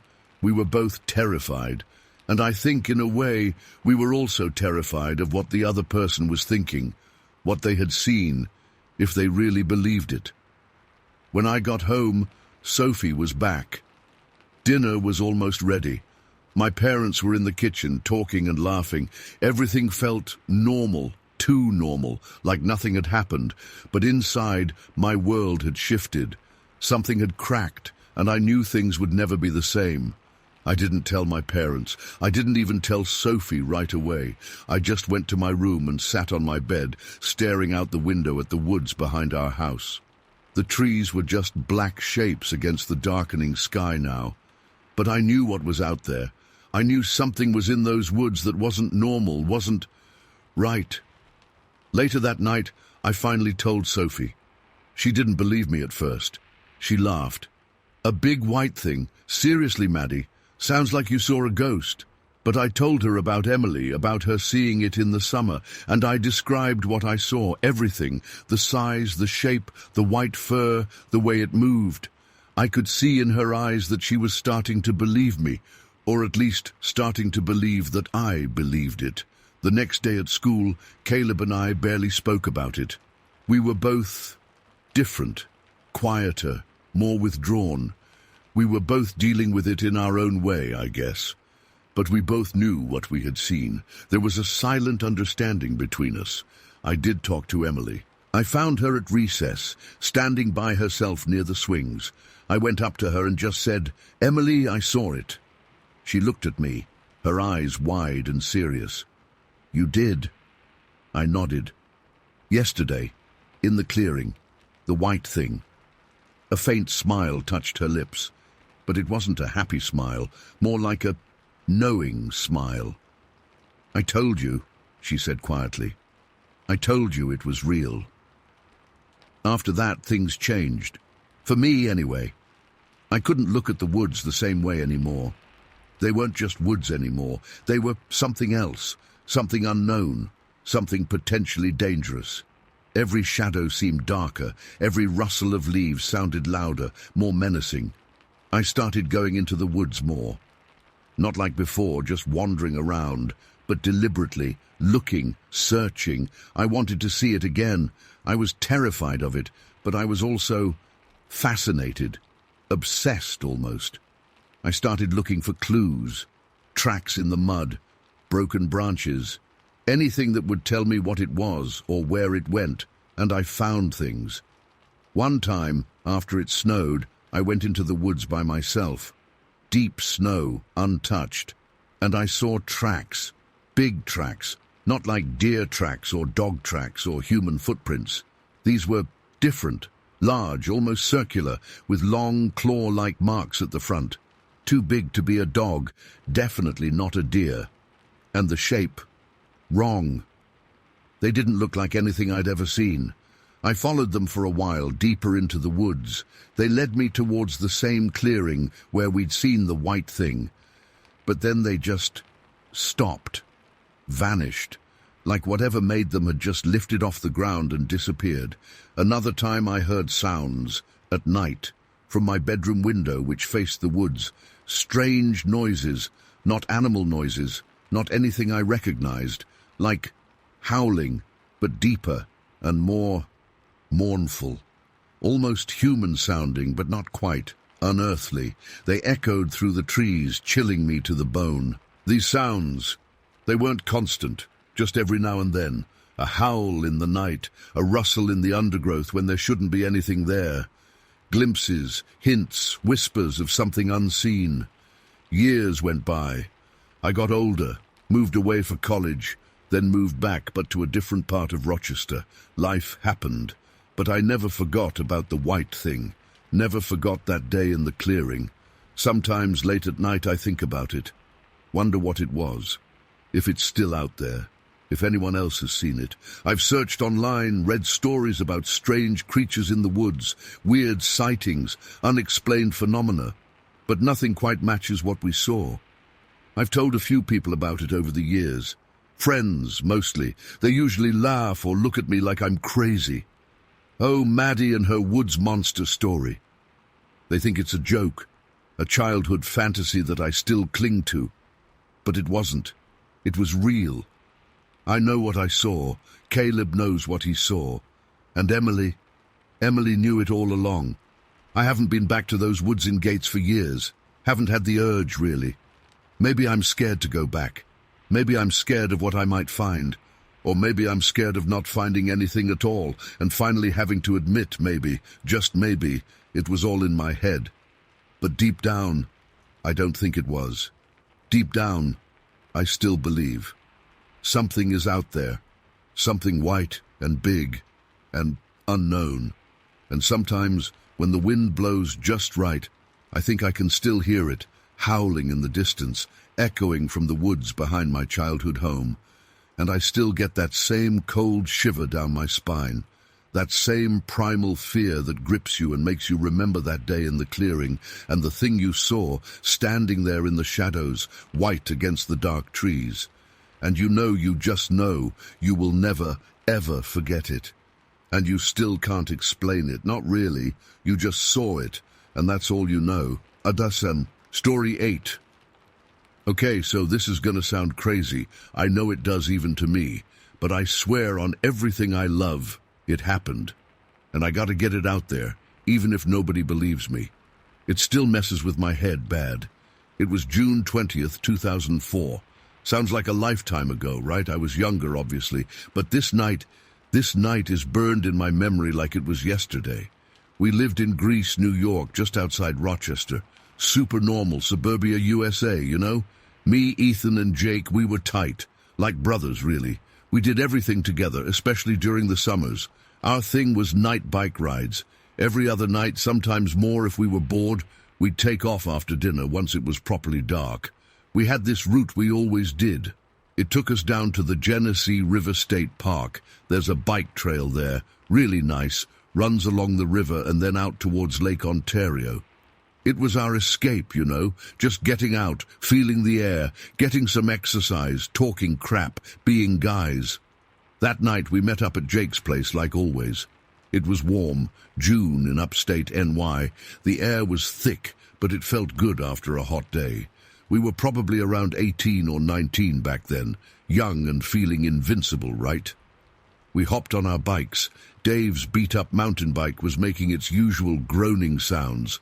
Jake had some fancy road bike he babied, and I was somewhere in the middle. We took off down the street, laughing about something stupid from school or work, whatever. Typical stuff. The ride was normal, just like every other time. Down the quiet streets, onto the trail. The park trail was usually pretty deserted at night, which was how we liked it. Just the three of us, the sound of our tires on the path, and the crickets buzzing. It was peaceful, almost. I don't know. Meditative in a weird way. We rode for maybe an hour, hour and a half. We'd gone further down the trail than usual that night, almost to the point where it meets Lake Ontario. There's this little offshoot path that goes down to this smaller lake, more like a pond, really, tucked away a bit from the main trail. We called it our spot. It was quiet there, always empty, and right at the edge of the water. Perfect for just chilling out before heading back. We pulled off the main trail and onto the smaller path. It was darker here, the trees were thicker, closing in overhead. The air felt a little different too, cooler, damp somehow, even though it was still warm out. We parked our bikes against a fallen log and walked down to the water's edge. The moon was out, not full, but enough to see by, casting these long, silvery streaks across the still water. We sat there for maybe 15-20 minutes, just talking, throwing rocks into the water, listening to the quiet sounds of the night. It was normal, totally normal. And then things went sideways. Ethan, he's always been the quiet one, the observer. He sees things. He's got these eyes, like a hawk. He was looking out towards the woods behind us, just staring, not saying anything. Jake and I were in the middle of some stupid argument about whether Star Wars was better than Star Trek, completely engrossed in our nerd-off. Then Ethan just stopped, like he'd been turned to stone. He nudged Jake, not saying a word, just pointed with his chin towards the trees. Jake, mid-sentence about warp speed, stopped talking and looked where Ethan was pointing. I followed their eyes. At first, I didn't see anything. Just trees, shadows, woods at night, nothing out of the ordinary. I was about to ask what the hell they were looking at when I saw it. Movement. Just a flicker at first, in the deepest shadows under this big sycamore tree, maybe 30 feet into the woods. Something dark, shifting. I squinted, trying to make sense of it, thinking it was probably just a deer or something. We saw deer on the trail all the time. But this was different. It wasn't deer-shaped. It was too tall, for one thing. And the way it moved, it was wrong. Ethan was practically frozen, just staring. Jake, ever the nervous one, started to fidget. "What is that?" he whispered, his voice tight. I still couldn't really make it out clearly. It was like my eyes were struggling to focus in the dark. But there was definitely something there, something big and dark and shaped wrong. We started to move slowly, cautiously towards it. Like idiots, maybe, but curiosity just took over. We were whispering to each other, quiet, scared whispers, trying to figure out what we were seeing. As we got a little closer, the shadows seemed to thin out around it somehow, like it was pushing the darkness back. And that's when we got a better look. It was standing there behind the tree, but not hiding exactly, more like observing us. It was tall. Jesus, it was tall. Taller than any person I've ever seen by a mile. I'm talking maybe 7, 8 feet tall, easy, and thin, but not skinny, like wiry. It was bipedal, standing upright, definitely not an animal standing on its hind legs. This was something else. It was covered in dark fur, thick fur, almost like a bear's coat, but finer somehow. In the moonlight, it looked kind of grayish-brown, like dark earth. We just stood there, frozen, staring at it. It was like time stopped. The only sound was the blood pounding in my ears. I could feel my heart trying to beat its way out of my chest.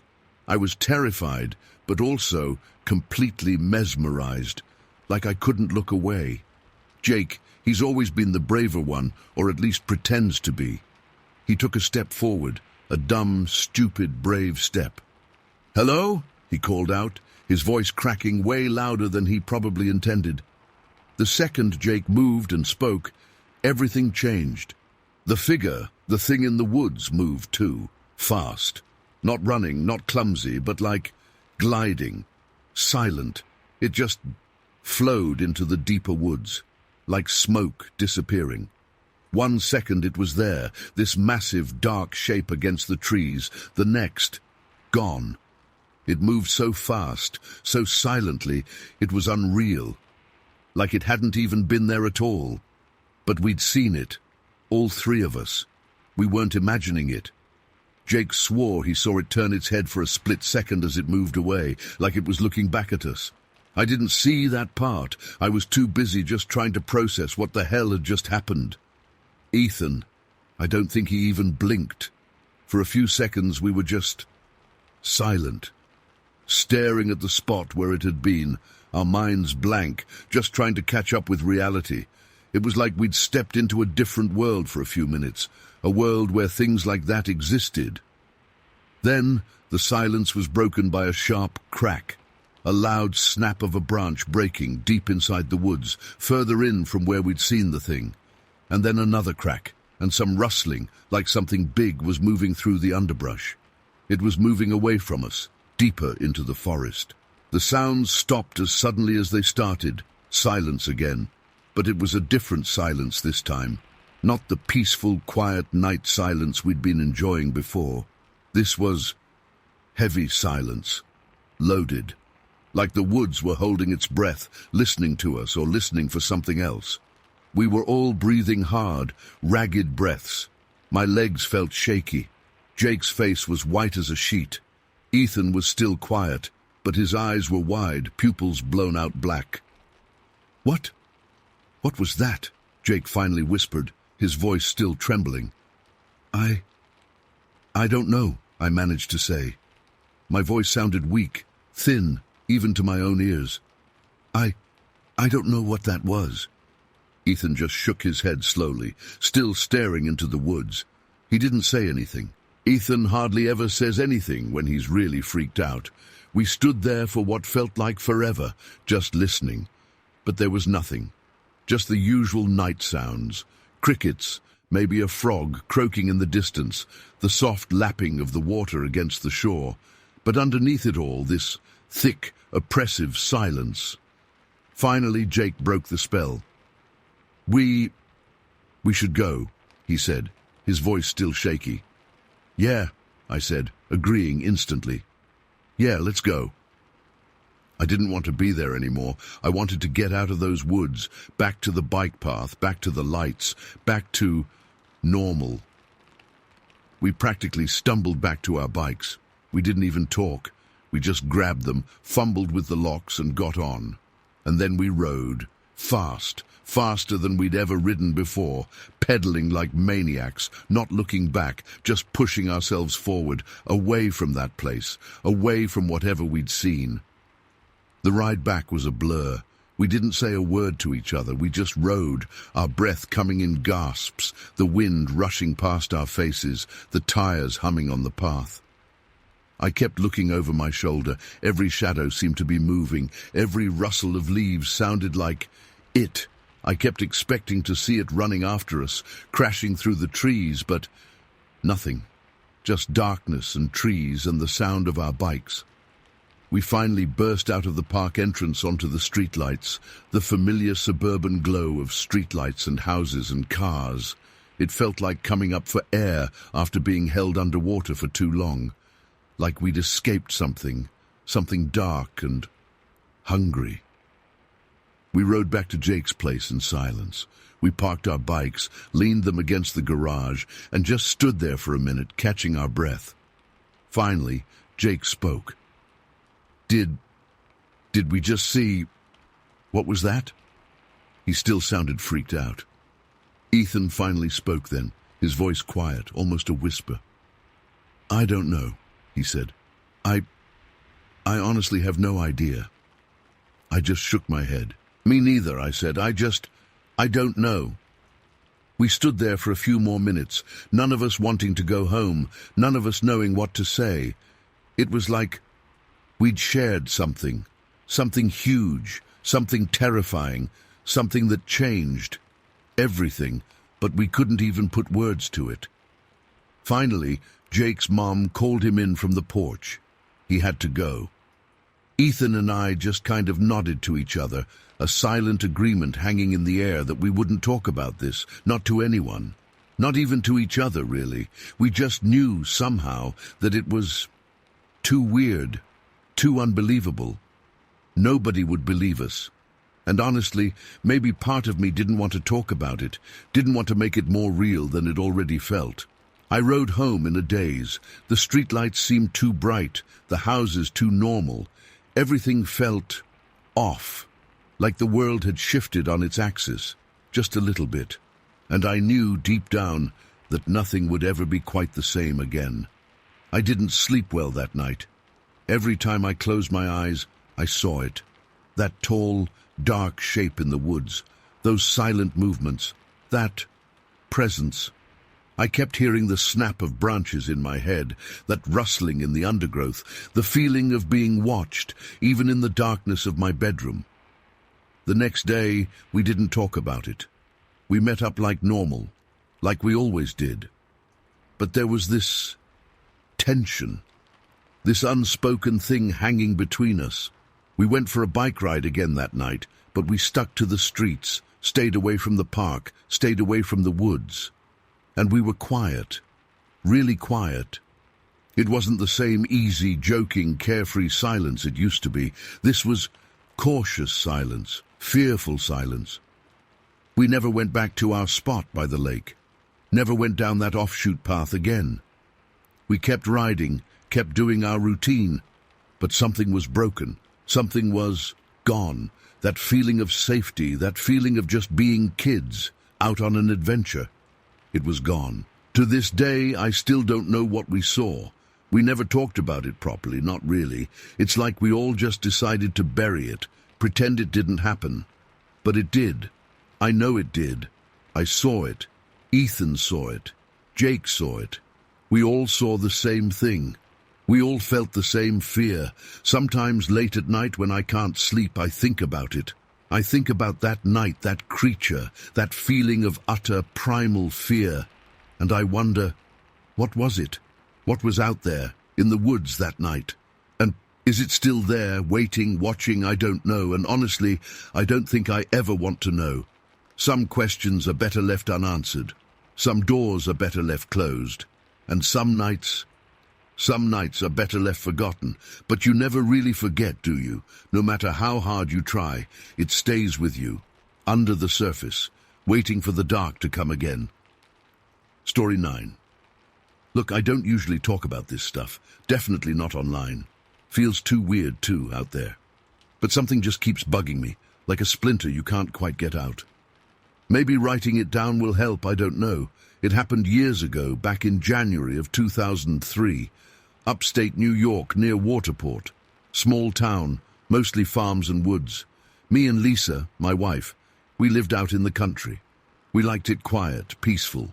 Well, most of the time, peaceful. I used to hunt a lot back then. Deer, mostly, and sometimes coyotes if they were causing trouble for the farmers around. Lisa would come with me sometimes. She liked being out in the woods, even when it was cold. This night, though, man, it was cold. Real biting, January cold that gets right into your bones. Snow was on the ground, fresh stuff, and the moon was out, almost full. Made everything look kinda eerie, you know? That bright pale light bouncing off the white snow. We took the pickup, my old Ford, four-wheel drive. Needed it for the orchard roads.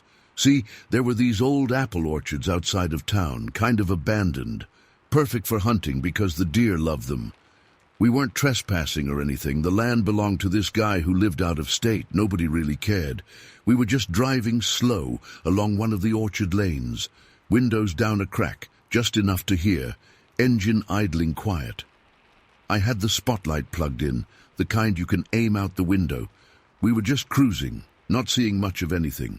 It was quiet, real quiet. Too quiet, maybe. No wind, no animals rustling in the woods. Nothing. Just the crunch of the tires on the packed snow and the hum of the engine. Lisa was looking out her side. I was working the spotlight, sweeping it along the edges of the woods that bordered the orchard. Just the usual trees, snow-covered bushes. Nothing moving. Then I swung the light over towards this ditch area. It was kind of a low spot where people used to dump stuff, old refrigerators, washing machines, junk like that. It was a ways off the road, maybe 75-100 yards back in the trees, but you could see it pretty good with the spotlight, and that's when I saw it. At first, I thought it was a bear, standing there, next to this old, beat-up fridge someone had dumped years ago. But even in that split second, something felt wrong. Bears around here are black bears, and this thing, it was dark, yeah, but it just looked different. Wrong shape, wrong size. I stopped the truck, put it in park, kept the spotlight right on it. Lisa was looking too now, she could see it. "What is that?" she whispered. Her voice was tight, like she was already feeling it, that something wasn't right. I told her, "I don't know, maybe a bear." But even as I said it, I knew it wasn't. This thing was huge, just massive. The top of that fridge, it was one of those old tall ones, must have been 6 feet high, easy. And the belly of this thing, it was level with the top of the fridge. That's how big it was. It was standing upright on 2 legs, like a person, but not like a person either. It was dark, shadowy in the woods, even with the spotlight, but I could make out the shape. It was bulky, thick, like it was just muscle and something else, something dense. Its shoulders were wide, way wider than any bear, and its legs, they were thick too, looked powerful. And then I saw its eyes.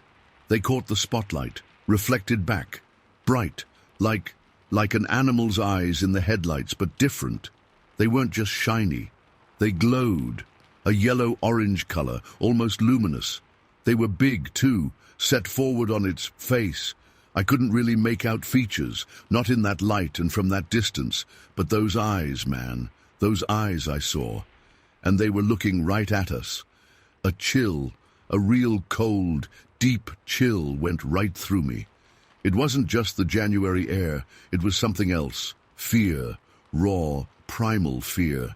The kind that makes the hair on the back of your neck stand up.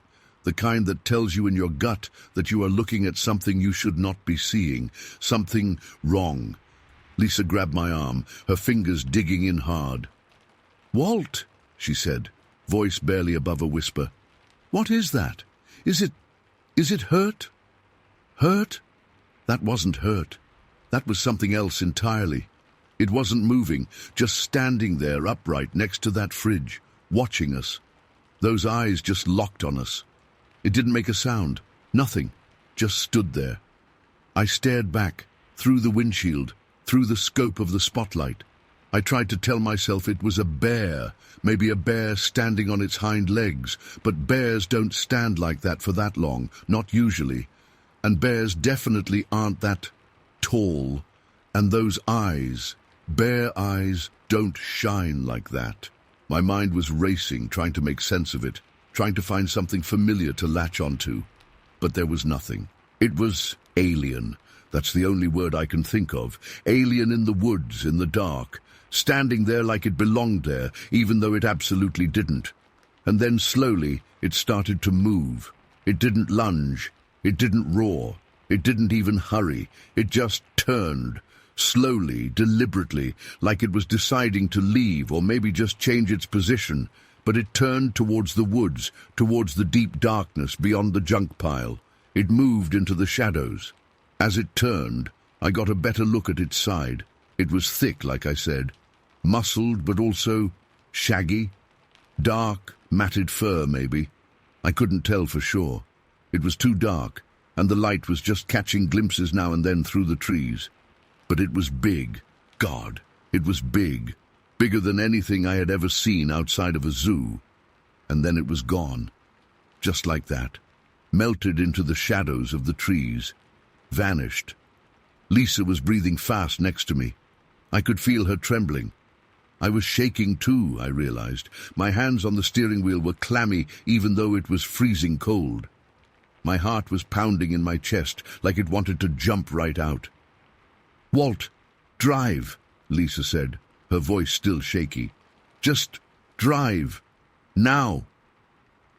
I didn't need to be told twice. I slammed the truck into gear, put my foot down on the gas pedal. Tires spun for a second on the snow, then we lurched forward, back down the orchard lane. I didn't look back, couldn't bring myself to. I just drove. Fast. Faster than I should have been driving on those icy roads. We didn't say anything for a while, just the engine roaring, the tires chewing through the snow. I kept glancing in the rearview mirror, but there was nothing there, just the empty orchard, the dark woods, the pale moonlight on the snow. Nothing.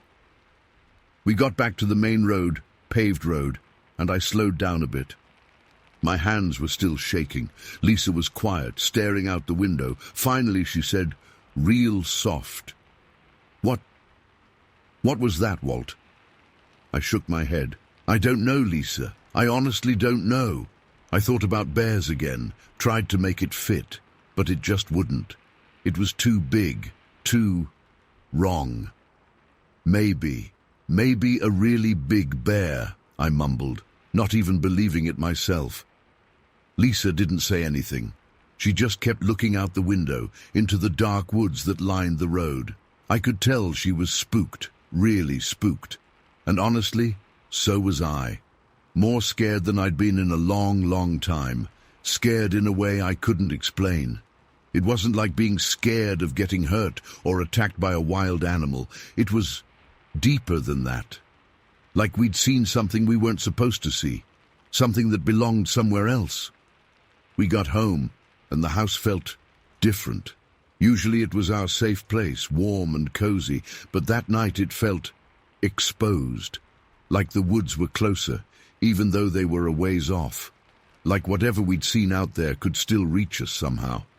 We locked all the doors, double-checked them, drew all the curtains, turned on every light in the house, even though it was just the two of us. We just wanted to be surrounded by light, by something familiar and safe. We went to bed, but I couldn't sleep. I kept seeing those eyes in my head, those glowing yellow-orange eyes, watching us. standing next to that fridge in the middle of nowhere. Just there. I finally drifted off sometime in the early morning, but it wasn't a good sleep. Restless, filled with weird dreams. I woke up feeling tired and on edge. Lisa was the same. We didn't talk about it much that morning, just went through the motions, making coffee, eating breakfast, like everything was normal. But it wasn't. Everything felt different. The next few nights, they were rough. I couldn't shake it. Every little sound outside, every snap of a branch, every rustle in the leaves, it made me jump. I was listening for something, I didn't know what, but I was listening, and then I started hearing things. At first, it was just subtle. Late at night, when everything was quiet, faint sounds from the woods behind the house, like whining, low, drawn-out whining sounds, like an animal crying, but not like any animal I knew. Coyotes howled, sure, we heard them all the time, but this wasn't a coyote howl, it was deeper, more mournful, more human-like in a way, but also definitely not human. It was a weird mix, disturbing. I tried to ignore it, told myself it was just the wind, or maybe some stray dog way off in the distance, but it kept happening, night after night. Those sounds, sometimes it was whining, sometimes it was more like a moan, sometimes almost a wail. Low, deep sounds that carried through the cold night air. Lisa started hearing them too. She didn't say anything at first, but I could tell. I'd see her sitting up in bed listening, her face pale in the dim light of the bedside lamp. One night, she finally whispered, "Walt, do you hear that?" I nodded. "Yeah," I said. "I hear it." "What is it?" she asked, her voice barely audible. She was scared. I could feel it, and I was too. "I don't know," I told her again. I really don't know." We started sleeping with the lights on. Not all of them, just a lamp or two. But it helped a little. Made the darkness feel less heavy, less threatening. I stopped going hunting for a while. Couldn't bring myself to go back out into the woods, especially not at night. The woods had always been my place, my escape, my comfort. But now they felt different, unwelcoming, ominous, like they were holding something back, something I didn't want to know about. Those sounds continued for weeks, sometimes every night, sometimes just a few nights a week. Then, slowly, they started to fade, got quieter, less frequent, until finally, after a couple of months, they stopped altogether. We didn't hear them anymore. The woods went silent again, except for the usual night sounds. Coyotes, owls, crickets in the summer when it warmed up, the normal sounds of the country at night, but the quiet felt different now.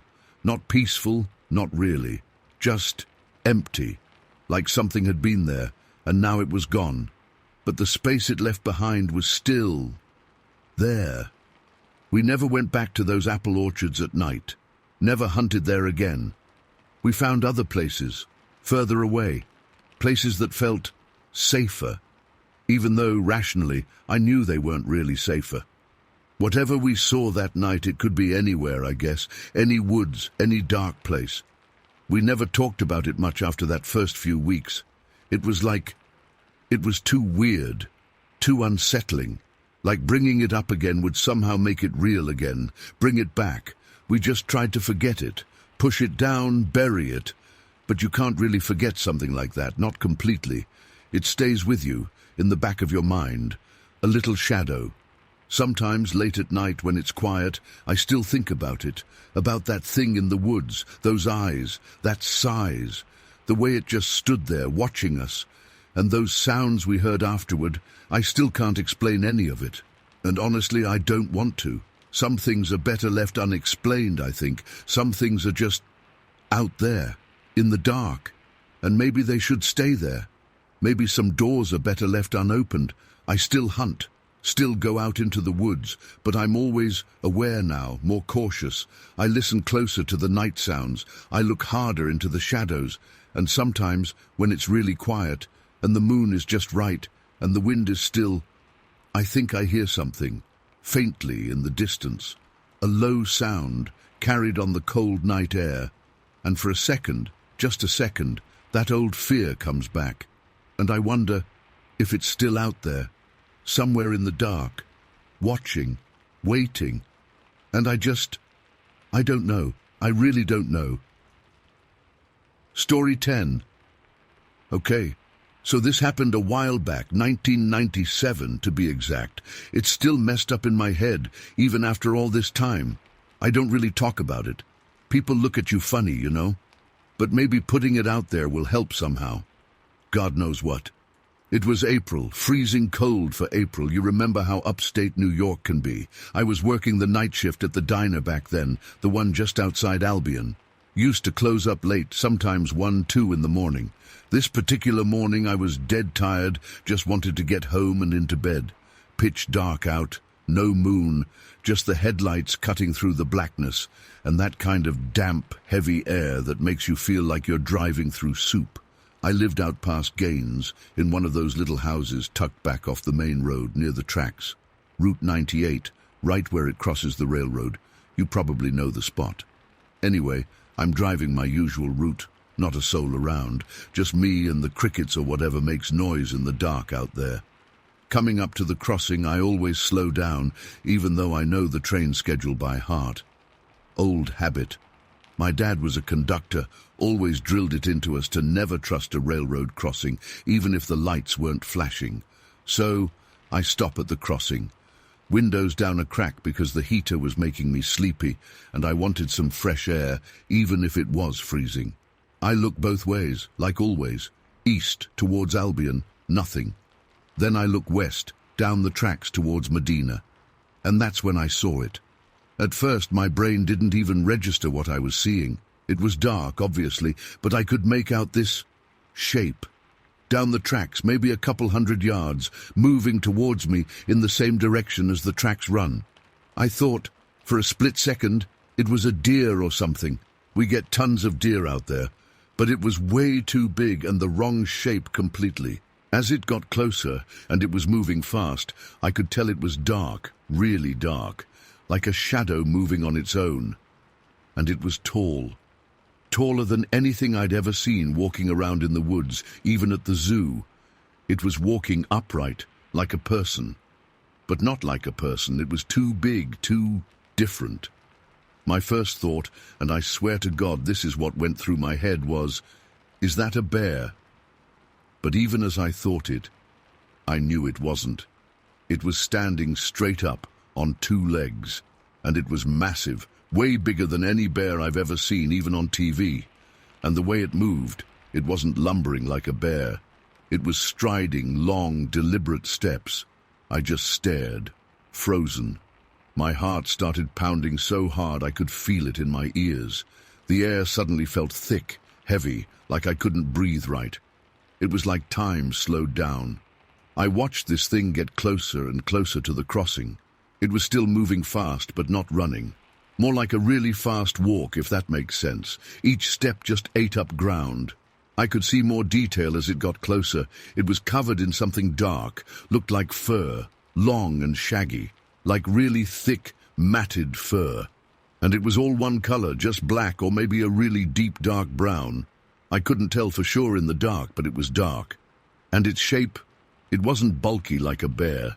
It was leaner, more muscular looking, if that's even possible for something that huge. It had arms, definitely arms, swinging a little as it walked. One arm, I saw it clearly as it stepped onto the crossing itself. It swung out to the side, and its hand, if you can even call it a hand, looked massive. Long fingers or claws, I don't know which. I couldn't see that detail that well, but they were long and dark, just like the rest of it. It just kept walking, right across the tracks, in front of my car. I was practically holding my breath. My foot was frozen to the brake. I couldn't move, couldn't speak, couldn't even blink, I don't think. Just staring at this thing. It crossed the tracks and kept going, into the woods on the other side of the road, just disappeared into the trees like it was nothing, like walking into a shadow. 1 second it was there, this giant dark figure, and the next just gone. For a few seconds after it vanished, I just sat there, car in park, engine idling, staring at where it had been. My mind was racing, trying to make sense of what I just saw. Bear? No way. Person in a suit, in the middle of nowhere at 2 in the morning, walking along railroad tracks. And that big? It just didn't add up. None of it. Then, like a switch flipped, the fear kicked in. Real cold, gut-wrenching fear. I threw the car into drive and just floored it. Didn't even look back. I just wanted to get home, get inside, lock the doors. I was shaking so bad, my hands were slippery on the steering wheel. I drove way too fast, probably, but I didn't care. I just needed to be home. Got to the house, slammed the car door, ran to the front door, fumbled with the keys, got inside, locked the deadbolt, and leaned back against the door, just breathing, trying to slow my heart down. It felt like it was going to beat right out of my chest. I must have stood there for a good 5 minutes, just catching my breath and trying to calm down. Then I went and checked all the windows, made sure they were locked, every door, every window. Like that would even matter if it wanted to get in. Finally, I went to bed. But sleep? No chance.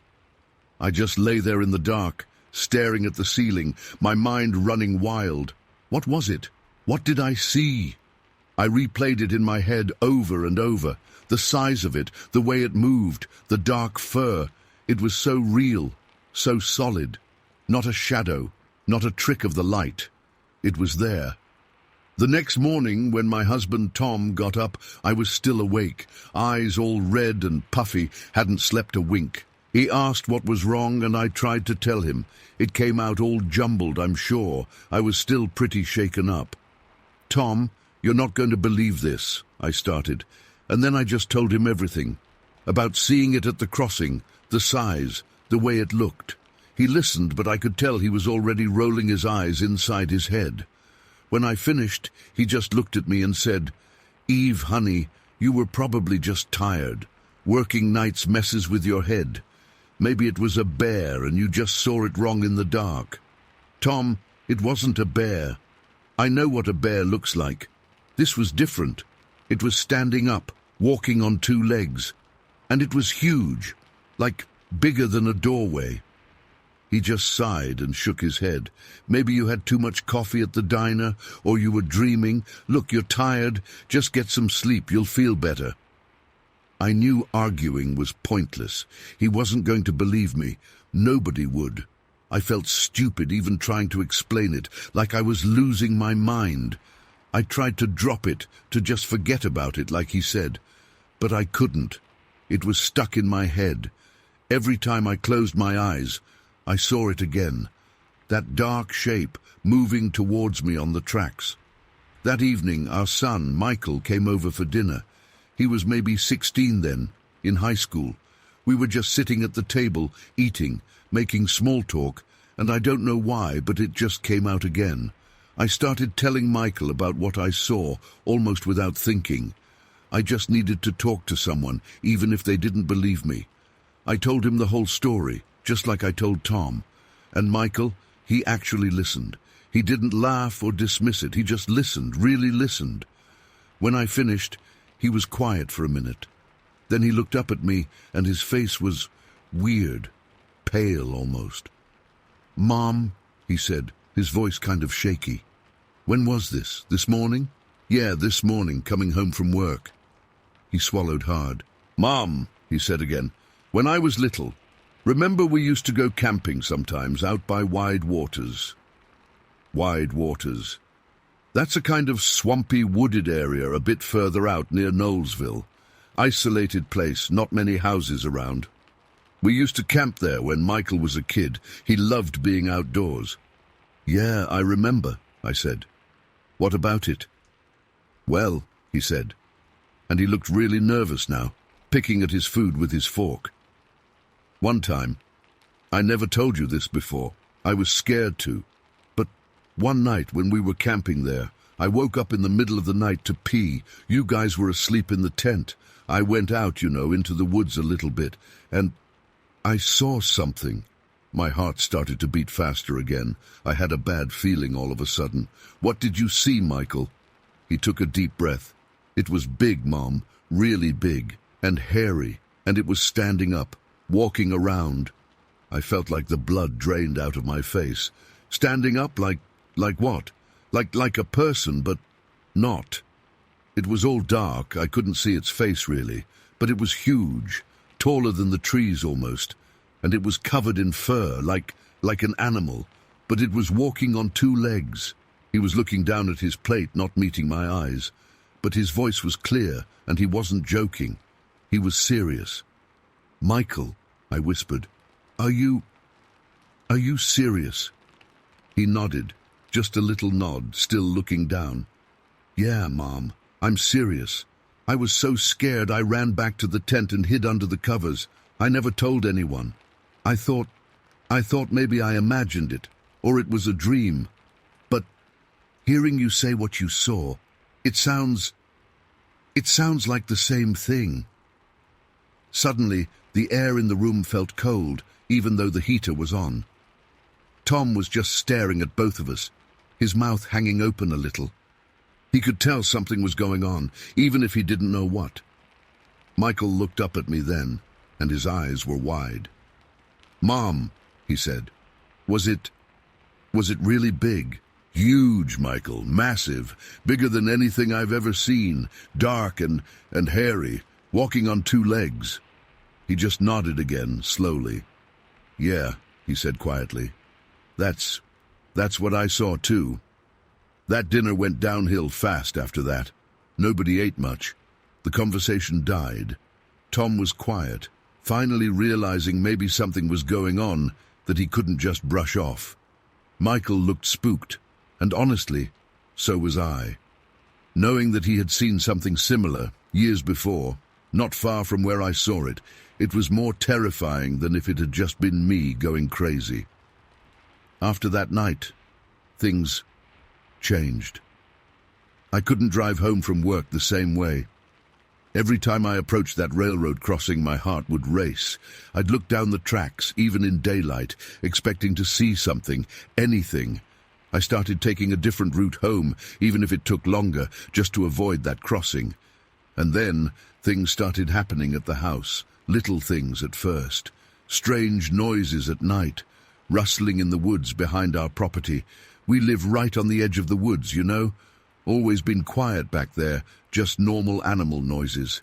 But after that, the noises changed. It started with whispers, just faint, barely audible sounds, like voices talking low in the distance. But there was nobody out there. No houses close enough, no roads, just woods. Then the whispers got louder, more distinct. Not words exactly, more like chanting. Low, guttural sounds, rhythmic, coming from the woods at night. Then there were the howls. Not like coyotes, not like dogs. Deeper, longer, more mournful, and sometimes screaming. High-pitched, chilling screams that would make the hair on your arms stand up. It would mostly happen at night, but sometimes in the early morning, just before dawn, the sounds would start up. The woods behind our house didn't feel safe anymore. They felt watched, like something was out there, listening, observing. Tom started hearing it too, finally. He couldn't deny it anymore.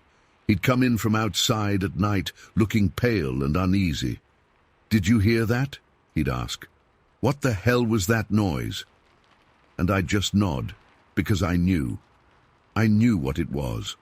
Or at least, I knew it was connected to what I saw that morning at the tracks. It was like whatever that thing was, it was out there, and it knew we were here. It was watching us. It went on for months, maybe even a year. Those strange noises, that feeling of being watched. We never saw it again, not that creature, but it felt like it was still around, lingering in the shadows, in the woods. Then, slowly, gradually, the noises started to fade. The whispers got quieter, the howls less frequent. Eventually, they stopped altogether. Or maybe we just got used to them. I don't know. But even now, years later, every time I drive near those railroad tracks, Every time I hear a strange noise at night from the woods, I think about it. I think about that morning in April, and that dark figure crossing the tracks. And I think about what Michael saw out in wide waters all those years ago. And I wonder, what was it? What did we see? And is it still out there? Somewhere in the woods, watching, listening. I wish I knew. I really wish I knew. But I don't. And that's the scariest part of all. Sometimes late at night when everything is quiet, I swear I can still hear it. Faint whispers carried on the wind from the woods behind the house. Just when you think it's all over, you hear something, just enough to remind you. And you know, deep down, that you'll never really be sure what you saw that morning, and that maybe, just maybe, it's still out there, somewhere in the dark. Story 11. Okay, so this happened back in 2008, fall time, October maybe. I'm a hunter, been hunting since I was a kid. Grew up around it. My grandpa taught me everything I know. Used to take me out into the woods all the time. Taught me to track, to read the land, everything. And the woods around the River Howell Valley in Michigan, that's my place. I know those woods like the back of my hand. Every tree, every bend in the creek, every fallen log. I've hunted there for years and years. Never had a single problem. Never felt uneasy. Always felt comfortable, you know? Like it was my second home. I was out hunting woodcock that day. It was a Tuesday, I remember that, because my wife, Martha, she works Tuesdays, and I usually take advantage of that to get out and do my own thing. The leaves were turning, the way they do in Michigan in the fall, all reds and yellows. It was beautiful, crisp air, the kind that smells like damp leaves and earth. Perfect day for walking in the woods. I parked my truck off County Road 428. The usual spot, where that old logging road takes off into the trees. Grabbed my shotgun, my vest, put on my orange hat. Gotta be safe, especially during hunting season, even if it's mostly just me out there midweek. Loaded up and started walking in. The woods were pretty dense in that area, mostly hardwoods and some pines mixed in. Underbrush was thick, ferns, blueberry bushes turning color. There's a cedar swamp right next to an old farm field. The field's been fallow for years, just tall weeds and goldenrod growing in it now. That's where I was headed, towards the swamp edge. Woodcock like those swampy areas, good cover and food. As I walked, everything felt normal. Birds chirping, squirrels chattering, the wind rustling the leaves. The usual wood sounds. But then I started to notice a smell. It was weird. Kind of sickly sweet, but also rotten. Hard to describe exactly. Like something died, but not just died. Like it had been dead for a while and was starting to really go bad, but with this weird sweet edge to it. It wasn't strong at first, just faint, like maybe the wind was carrying it from somewhere far off. But the further I walked, the stronger it got. It was making my nose wrinkle, kind of turning my stomach a little. I stopped for a second, sniffing the air, trying to figure out where it was coming from. Couldn't really pinpoint it, just seemed to be all around, but strongest off to my right, towards the edge of the cedar swamp. I figured maybe a deer had gotten hit by a car on the road and wandered off into the woods to die. Happens sometimes. Or maybe just some animal carcass rotting somewhere nearby. Still, the smell was unusual. Not just dead animal smell. There was something else to it. Something off. I kept walking, heading towards the swamp. The smell was getting worse now, really noticeable. It was definitely coming from the swamp edge, maybe deeper in. I was walking along the edge of the old farm field, the swamp on my right, woods on my left. The ground was damp and spongy underfoot, moss everywhere, fallen leaves matted down. Everything was quiet except for the wind in the trees and the crunch of my boots on the leaves. Then I saw it. Just inside the tree line of the cedar swamp, maybe 15-20 yards in, there was this dark shape. It was kind of nestled between some cedar trees, and at first, through the branches and shadows, it just looked like a big, dark blob. I thought maybe it was a black bear. We get bears in Michigan, not super common in that area, but they're around. and from a distance, in the shadows, that's what it looked like, just a dark, bulky shape. But something was wrong. It was too still. Bears usually move even when they're resting, and the smell was definitely coming from that direction, and it was way too strong for just a bear.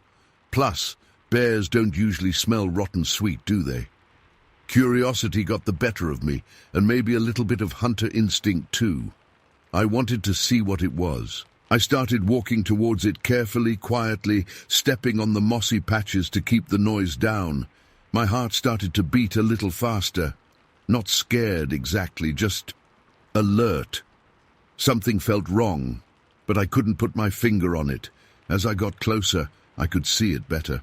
It was definitely dark and hairy, a big mass, and it was low to the ground. Still thought bear for a second, maybe it was lying down or something, but it wasn't moving at all, completely still. The smell was really hitting me now, thick and cloying. It made my eyes water a little bit. It was definitely coming from right there, from that dark mass in the trees. I got within about 10 yards of it, maybe less. The trees were thick here, cedars and some scrubby pines, blocking out a lot of the light. It was shadowy and dim under the canopy, and that dark shape was right there, maybe just behind a screen of branches. I stopped again. I could make out more detail now. It was hairy, really hairy, and it was bulky, but not like a bear's bulk, more spread out, and still no movement. It was completely, unnaturally still. I picked up a fallen branch from the ground, a thick, sturdy one about 3 feet long, just in case, you know. Not really sure what just in case meant at that point, but something told me to have something in my hand. I stepped closer, slowly, carefully. The moss was thick and soft under my boots, muffling my steps. I could hear my own breathing now, getting a little faster. The smell was almost overwhelming, like rotting fruit mixed with something metallic and animalistic. It was awful. I reached the edge of the thickest trees, the last screen of branches between me and whatever it was. I could see it clearly now. It was a mass of dark fur, dark brown, almost black in the shadows. It was lying on the ground, kind of slumped against a big fallen log. The log was thick and mossy, and this thing was almost nestled in the crook of the log, like it was using it as a backrest. And it was big, really big. Bigger than a deer, bigger than any bear I'd ever seen. It was long and bulky and just massive and completely still. I still thought maybe it was dead, some kind of freakishly large dead animal. But the stillness was unsettling, and the smell was just wrong. I took a deep breath and held it, raised the branch in my hand, and I tapped it hard against a tree trunk a few yards away from the dark mass. Bang! Loud, sharp crack in the quiet woods. Normally, if it was a bear or any animal, that kind of noise would make it jump, move, run away. Nothing. The dark mass didn't even twitch, still completely, eerily still. I tapped the tree trunk again, harder this time. Bang! Bang! Echoed through the woods, still nothing. The mass remained motionless. A really bad feeling started to creep into my gut then. Something was deeply, fundamentally wrong here. This wasn't normal. Whatever that was, it should have reacted to the noise, unless it was dead. But the smell. It didn't smell just dead. It smelled alive and dead and something else, something wrong. I took another step closer, cautiously. I was maybe 5 yards away now. I could see the fur more clearly. It was thick, matted in places, dark, coarse. It was definitely animal fur, but different. Not like deer fur, not like bear fur, something else. And then it moved. Not much at first, just a slight shift in the dark mass, like it was breathing. But it wasn't the normal rise and fall of breathing. It was more like a slow, shuddering expansion. And then it started to rise, slowly, deliberately, like something waking up from a very deep sleep. The dark mass began to lift itself up from the ground, pulling itself away from the log. And as it rose, it got bigger. taller, much taller than I had thought. It unfolded like some kind of dark, grotesque flower blooming in slow motion, and as it rose, I started to see the shape, the form, and it wasn't a bear, it wasn't a deer, it wasn't anything I'd ever seen before or even imagined. It was upright, bipedal, standing on two legs, and it was huge. It straightened up, slowly, deliberately, until it was standing fully erect, and it was tall, taller than any man, taller than any bear, maybe 7, 8 feet tall. Hard to judge exactly in the shadows, but it was massive and dark, completely dark. Dark fur, dark skin, everything about it was dark and shadowy, and it was gaunt, thin, but still bulky somehow, like it was all stretched out and lean, but still had this massive frame. It turned its head, slowly, deliberately, turning towards me, and then I saw its face, or what I think was its face. It was dark, too, shadowy, but I could see eyes, glowering eyes, not glowing like animal eyes in the dark, reflecting light. These were burning, like hot coals, deep inside sockets, burning with this intense, malevolent light. It stared at me, those eyes fixed on me, and in that moment I froze, completely and utterly frozen. My breath caught in my throat, my heart pounded in my chest like a drum gone mad. Everything else just disappeared, just me and that thing staring at each other in the dim, shadowy woods. I don't know how long we stood there staring. Felt like forever, maybe only seconds. Time seemed to warp and bend in that moment. All I remember is those eyes, burning into me, and this overwhelming feeling of wrongness, profound, primal wrongness. Like everything in my being was screaming at me that this should not exist, that this was an abomination, something utterly out of place in the natural world. Then it moved, suddenly, violently. It didn't charge, not exactly, it just exploded into motion, a blur of dark fur and shadow. It turned away from me instantly and just ran into the woods, away from me, into the dense underbrush of the cedar swamp. And when it ran, it made a sound that I will never forget. It was like a freight train crashing through the trees. Branches snapped, cracked, and splintered. Trees shook. The ground seemed to vibrate with each step. The sound was deafening, overwhelming, a wave of pure, raw power crashing through the woods. It was gone in seconds, just like that. One moment it was there, massive and terrifying, staring at me. The next moment it was gone, swallowed by the trees, leaving behind only the sound of its rampage fading into the distance.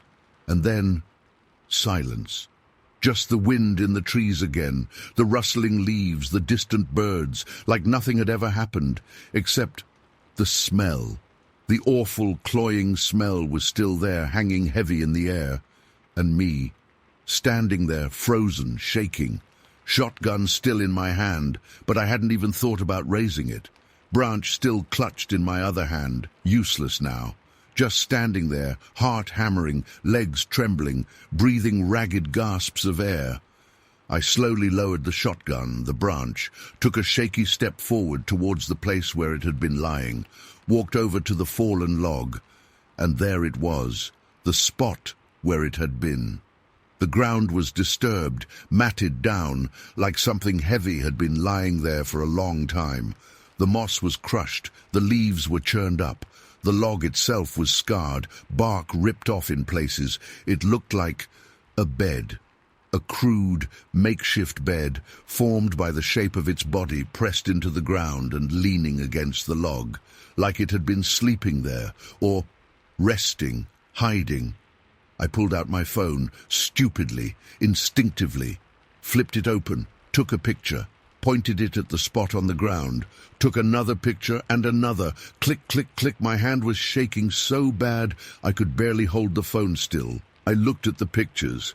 On the tiny screen they were nothing, just blurry, dark shapes, indistinct messes of shadow and leaves. You couldn't see anything clearly, nothing that showed what I had seen, just blurry shadows, like the phone couldn't capture it, or wouldn't. I don't know. I put the phone back in my pocket, just stood there for a few more minutes, staring at the disturbed ground, the scarred log, the dense woods where it had vanished. The smell was still strong, sickeningly sweet. Then I turned around and I walked straight back out of the woods, back to my truck without even thinking about woodcock or hunting or anything. Just walked as fast as I could, wanting to get out of those woods, away from that place. Got to my truck, fumbled with the keys, got in, locked the doors, sat there for a few minutes, just breathing, trying to calm down. My hands were still shaking. My whole body was trembling. I drove home, didn't say anything to Martha when she got back from work, just acted normal. Sat through dinner, watched TV, went to bed, but I couldn't sleep. My mind was racing, replaying the scene over and over again. Those eyes, that shape, that sound, that smell. I tried to tell myself it was just a bear, a really big, weird-smelling bear, that I'd imagined things, been spooked by the shadows, the smell, my own imagination running wild. But I knew it wasn't a bear. I knew what I saw. I've spent my life in the woods. I know animals, and that wasn't an animal. Not any animal I've ever heard of. The next day, I went back. Couldn't help myself. Had to see. Went back to the same spot, same time of day, walked back into the woods, along the same path. My heart was pounding in my chest the whole time. Scared, but compelled. Got to the cedar swamp edge, walked into the trees, to the place where it had been. The disturbed ground was still there, the log was still scarred, but nothing else.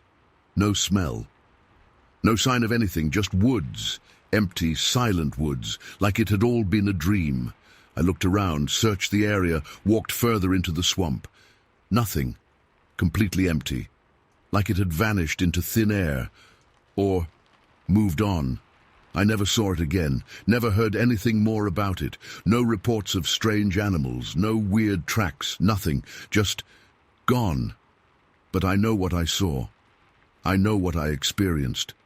And I know that the woods around the River Howell Valley, they're not the same for me anymore. I still go hunting, I still walk in those woods, but I'm always looking over my shoulder now, always listening. Always aware of the shadows, the smells, the silence. And sometimes, when the wind is right, or maybe just in my mind, I think I catch a faint whiff of that sickly, sweet, rotten smell. And I remember those burning eyes. And I know something is out there. Something that doesn't belong. Something watching, waiting. And I still can't explain it. To this day, I have no idea what I saw that day in the woods. And honestly, I don't think I ever want to find out. Some things are better left unknown, and some places are best left alone.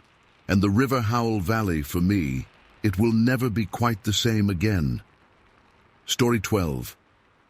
It was summer of '89. Hot, humid, sticky kind of July in Michigan. Lake Sereno. We knew this little spot off the beaten path, secluded shoreline. Family camping trip, something we did every year. My kids, they were still young then. Mark was maybe 8 and Sarah was 5, 6 maybe. Time blurs. But I remember them being small, their little sleeping bags all rolled out in the pop-up tent. We'd set it up a little away from the main fire, tucked into the trees, figuring that way they'd get more peace. The fire was good that night, crackling nicely, smelled like pine and smoke, that clean, woodsy smell. Kids were already out, worn out from swimming all day. Me and my wife, Maria, we were sitting in those cheap folding lawn chairs, the kind with the mesh bottoms, just enjoying the quiet. You know, that lake quiet. Not truly silent, but a calm kind of quiet. Bugs humming, water lapping softly at the shore, crickets chirping their night song. It was peaceful. Maria was sipping on a can of soda, I think, and I had a beer, ice cold, condensation dripping down the side. I was leaning back, chair creaking a little, staring up at the stars. Amazing stars out there. Away from city lights, you could see the whole sky. Milky Way splashed across like paint. It was nice, really nice. The kind of night that just felt right. Then it changed, just like that. It wasn't a gradual thing. 1 second, peace, quiet, stars. Next second, pressure. That's the only way I can describe it.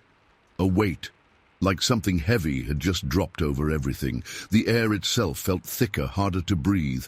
The crickets shut up, just stopped. Like someone had flipped a switch. Even the fire seemed to crackle quieter, less cheerful somehow. I sat up straight in my chair. Suddenly wasn't comfortable anymore, wasn't relaxed. My skin started prickling, goosebumps all over my arms, and the back of my neck started to crawl. I looked around. Maria was sitting up too, her head tilted, like she was listening for something. I could see her face in the firelight, and she looked unsettled, uneasy. I was about to ask her if she felt it too, this weird shift. That's when it moved. It came from the trees behind me. We were backed up to the woods, our backs to the tree line, stupid looking back. But it felt safe, secluded. We always felt safe there. The trees were thick, dark shapes against the night, just rustling a little in the breeze. And then something bigger rustled, something that wasn't the breeze. It wasn't like an animal noise. Not a deer, not a raccoon, nothing like that. It was just movement. Heavy movement, and fast. Like something big was coming through the woods, and it wasn't bothering to be quiet about it. Branches snapping, undergrowth crunching, and it was getting closer. I twisted around in my chair, heart starting to pound, adrenaline flooding me cold and sharp.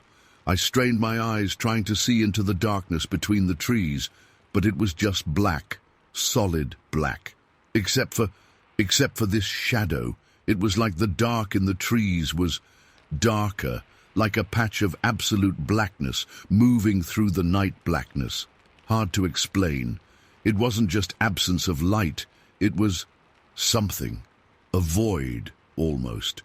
And it was huge. It came out of the trees fast, insanely fast. I didn't even register it properly at first. 1 second, dark trees, next second, this thing. It was just a rush of shadow and movement, a blur.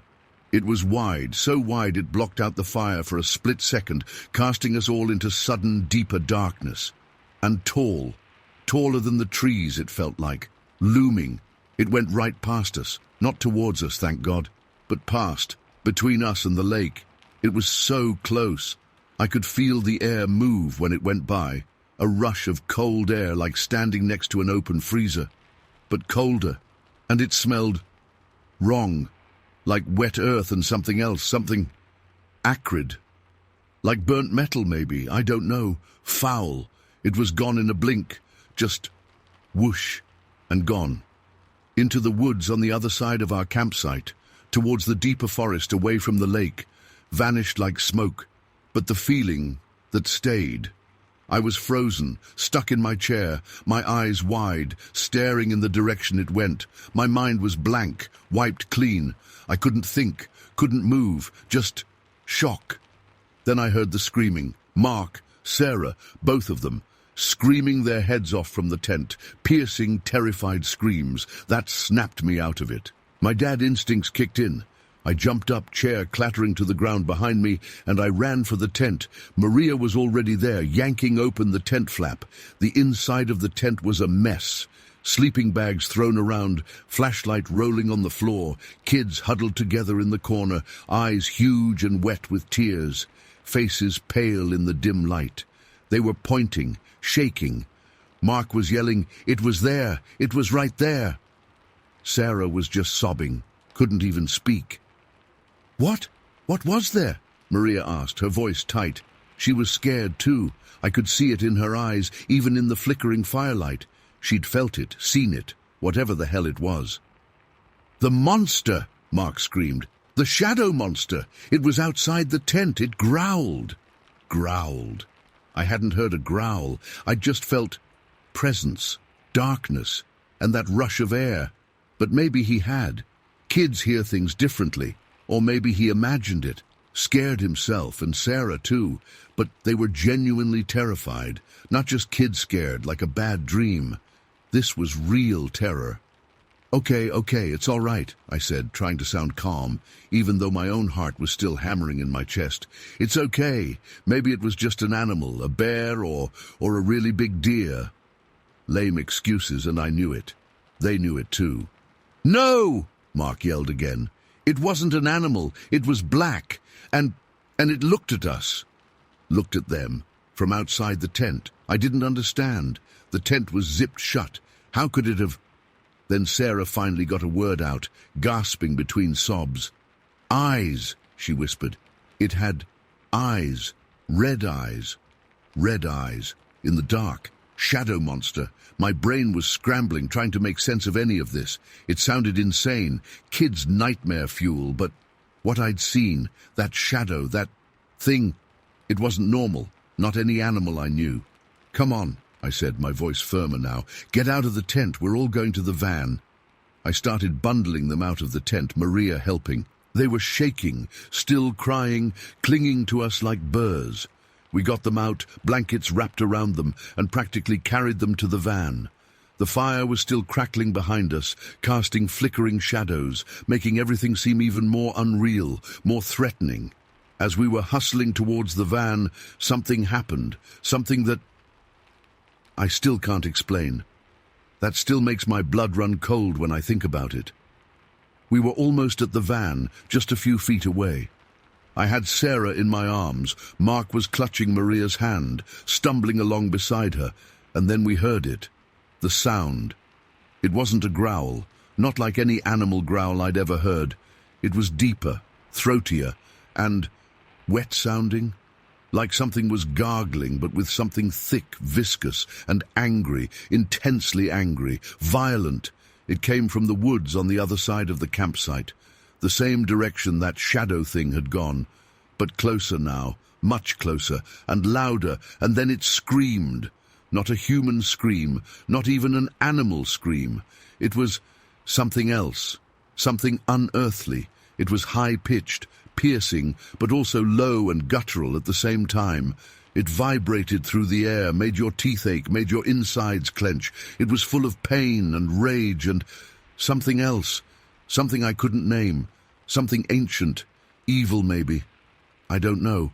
It cut through the night, and it went on, and on. It felt like it was never going to stop, like the sound itself was tearing a hole in the world, and as it screamed, something else happened. Something with the van. We were right next to it. My keys were already out, fumbling to unlock the door, and then the van rocked, violently. It was like something huge had slammed into it. The whole van shuddered, tires squealing, metal groaning. It lurched sideways, the back end skidding a little on the dirt. We all stumbled, almost fell. I tightened my grip on Sarah. Maria gasped. Mark let out a yelp.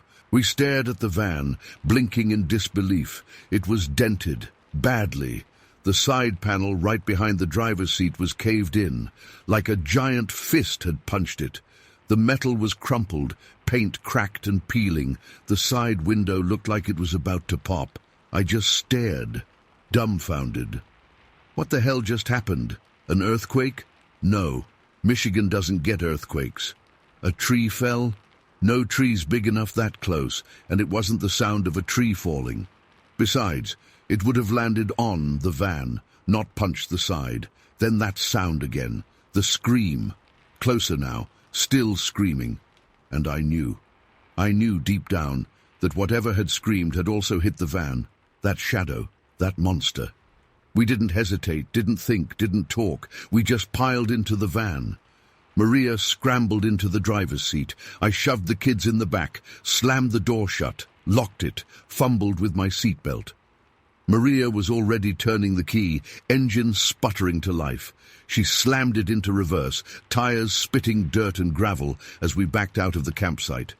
We didn't even turn on the headlights at first, just backed up blindly, just wanting to get away. Away from that sound, away from those woods, away from whatever was there. We didn't stop driving until we were miles away, miles and miles. Past the turnoff to the lake, onto the main highway, speeding down the blacktop, leaving Lago Sereno behind in the rearview mirror. The screaming faded behind us, but the feeling, that stayed. We drove all night. Maria drove, white-knuckled, staring straight ahead, not saying a word. I sat in the passenger seat, looking back at the kids in the back, making sure they were okay, trying to process what the hell had just happened. They were quiet now, exhausted from the crying, slumped against each other, eyes closed. But I knew they weren't asleep. Not really. When the sun started to come up, pale light filtering through the trees along the highway, we finally pulled into a gas station. Small town, sleepy little place. We filled up the tank, got some coffee, and just sat there in the parking lot, not talking, just staring out the windshield. The morning was quiet. Birds chirping, cars whooshing by on the highway, normal sounds of the day starting. But it felt wrong, disjointed. Like the night before had been a different reality, a nightmare that somehow bled into the daylight. We didn't talk about it. Not really. Not for years. We just went home. Never mentioned the camping trip to anyone. Never went back to Lago Sereno. Never talked about what happened in the woods that night. Just buried it, tried to forget. But you don't forget something like that. You can't.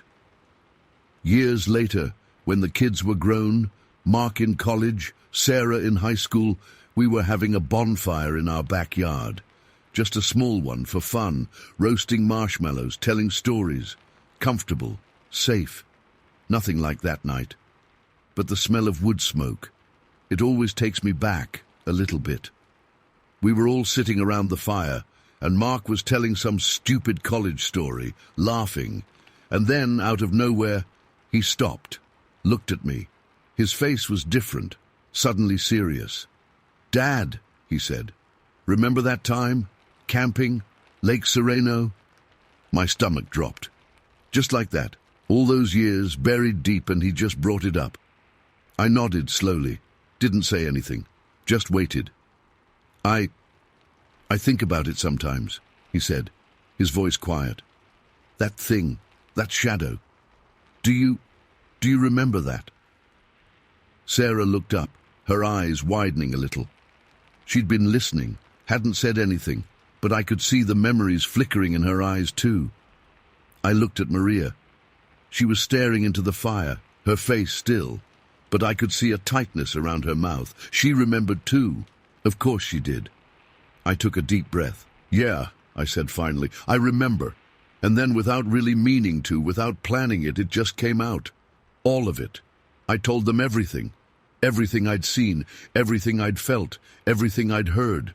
The shadow, the pressure, the screams, the van getting hit, the fear, the driving all night. I just told it. And as I talked, I watched their faces. Mark's face was pale, eyes fixed on mine, listening intently. Sarah was shivering a little, even though it was a warm night, hugging herself tight. Maria still stared into the fire, but I saw her nod once, slowly, confirming something. When I was done, there was silence. Just the crackling fire and the night sounds of our suburban backyard, normal, safe sounds, so different from the sounds of that forest. Mark spoke first. His voice was low, almost a whisper. "I saw it, Dad. I saw the eyes, red eyes, outside the tent." Sarah nodded quickly. "Me too," she whispered. "Red eyes." Maria finally spoke, her voice hoarse. "I saw the shadow when it went past. I felt it, that cold. And that's when I knew, really knew. It wasn't a dream. It wasn't my imagination. It wasn't just scared kids and an overactive imagination. We all saw it. We all felt it. Something happened that night at Lago Sereno. Something real. Something we can't explain. And we left. We just ran and never looked back. And even now, all these years later, I still can't shake the feeling, the coldness, the scream, that presence. Sometimes late at night when everything's quiet, I hear it. Not really hear it, but feel it. A whisper in the dark, a shadow at the edge of my vision, a prickling on my skin. And I know it's still out there, somewhere in the woods, watching, waiting, and I have no idea what it was or what it wanted. And that's the scariest part, not knowing, just knowing that something happened, something impossible, and we were there, we saw it, we survived it. And that's it. That's the story. I don't know what else to say. I still can't explain it. I'm glad we left. Glad we never went back. And sometimes I wonder if it's still there, waiting for someone else to stumble into its darkness.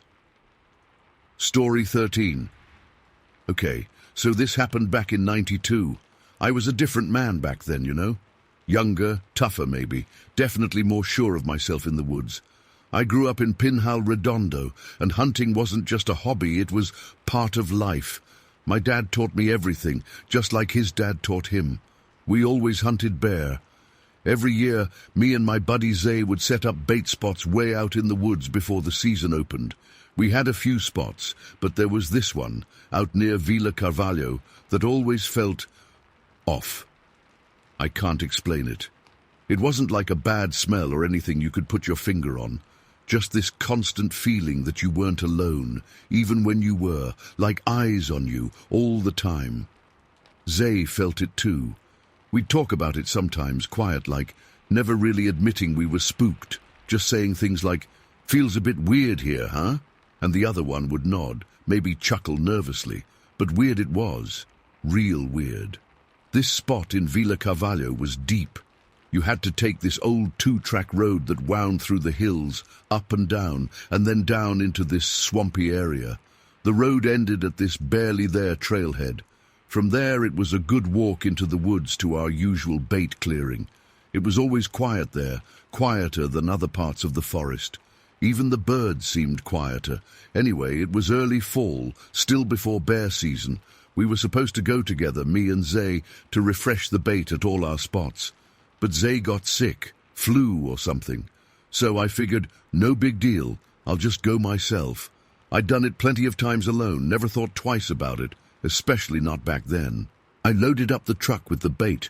We used scraps from the butcher shop, old meat, sweet stuff bears love. Heavy buckets, the kind with metal handles. It was a Tuesday. I remember that, because the butcher got his delivery on Tuesdays. So we always had fresh scraps then. The sun was out, a clear, bright day, drove out to Villa Carvalho, windows down, enjoying the drive.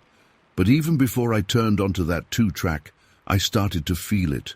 That prickling on the back of my neck, like someone staring at you. I checked the rearview mirror, nothing, just empty road behind me. I turned onto the two-track, and the trees closed in quick. That road was always overgrown, branches scratching at the truck, leaves whipping against the windshield. The further I drove, the heavier that feeling got, like the woods themselves were pressing in on me.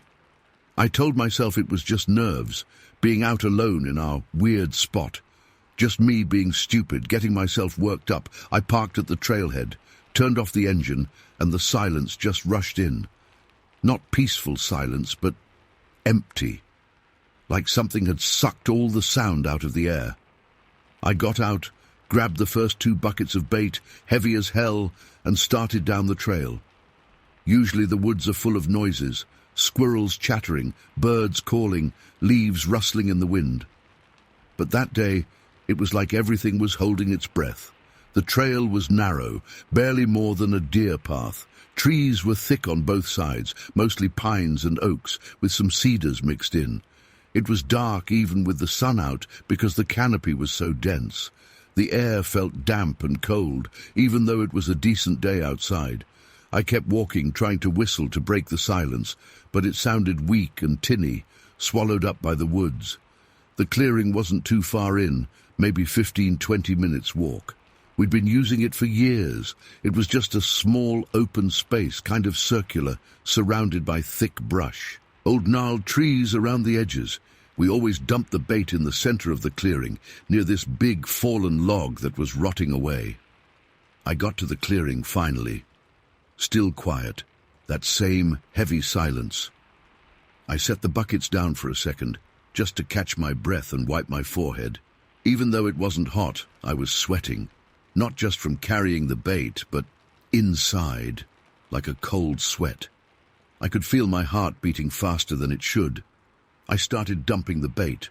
Rotten meat, stinky stuff, but bears love it, and we'd mix in some cheap candy, those hard fruit candies, and some stale donuts we got from the bakery. Bears are like big, furry kids. They love the sweet stuff. As I was scattering the bait around the base of the fallen log, that feeling came back, stronger than ever, like eyes burning into my back. I stopped what I was doing, slowly straightened up, turned around. Nothing, just trees, brush, shadows. The sun was filtering through the leaves in patches, making dappled light on the forest floor. Everything looked normal, just woods. But the feeling, it was like it was right behind me, breathing down my neck. I told myself to calm down. It's just the woods, Jaime. You're alone. Nothing here. Said it out loud, just to hear my own voice, make it feel real. But it didn't help. The feeling stayed, heavy and cold. I went back to the buckets, picked them up to finish spreading the bait, and that's when I saw it. Just in my peripheral vision, a flicker of movement, over by the 2-track road. The road was maybe 50 yards from the clearing, through the trees and brush. It wasn't a clear view, but I saw something move. At first I thought it was a deer, they're always around, but then I saw it again, bigger, much bigger, and the way it moved, it was like it just stepped across the road. One step, across the whole road. Our 2-track road wasn't wide, but it wasn't narrow either. And whatever this was, it crossed it in a single stride, like it was nothing. My blood just went cold, stomach dropped, heart hammered against my ribs. It wasn't a deer, it wasn't a bear. I knew bears. I'd seen them plenty of times in the woods. This was different, way different, frozen. That's how I felt, just completely paralyzed. Staring at the spot where I saw the movement, my breath held in my chest. I couldn't even blink. Every muscle in my body was locked tight. And then slowly, I started to move. Not towards the road, no way, but just sideways, a step, 2 steps, keeping the trees between me and where I thought I saw it. Trying to see better without being seen myself. Stupid, maybe. But I had to know, had to see what it was. I moved behind this big old cedar tree, its trunk thick and gnarled. It gave me some cover, but also a better view towards the road. Peered around the trunk, slowly, carefully, holding my breath again. And there it was, behind another cedar, closer to the road, just standing there, facing away from me, looking out into the woods. It was tall, massive, taller than any man I'd ever seen, taller than any bear, any deer, anything that belonged in those woods, just huge. It was hard to see clearly through the trees, the shadows, the brush, but I could make out its shape. It was humanoid, kind of, but not really. Too big for one, and wrong. Just fundamentally wrong. It was dark, darker than anything around it, like it sucked the light in, and it was watching. I could feel it.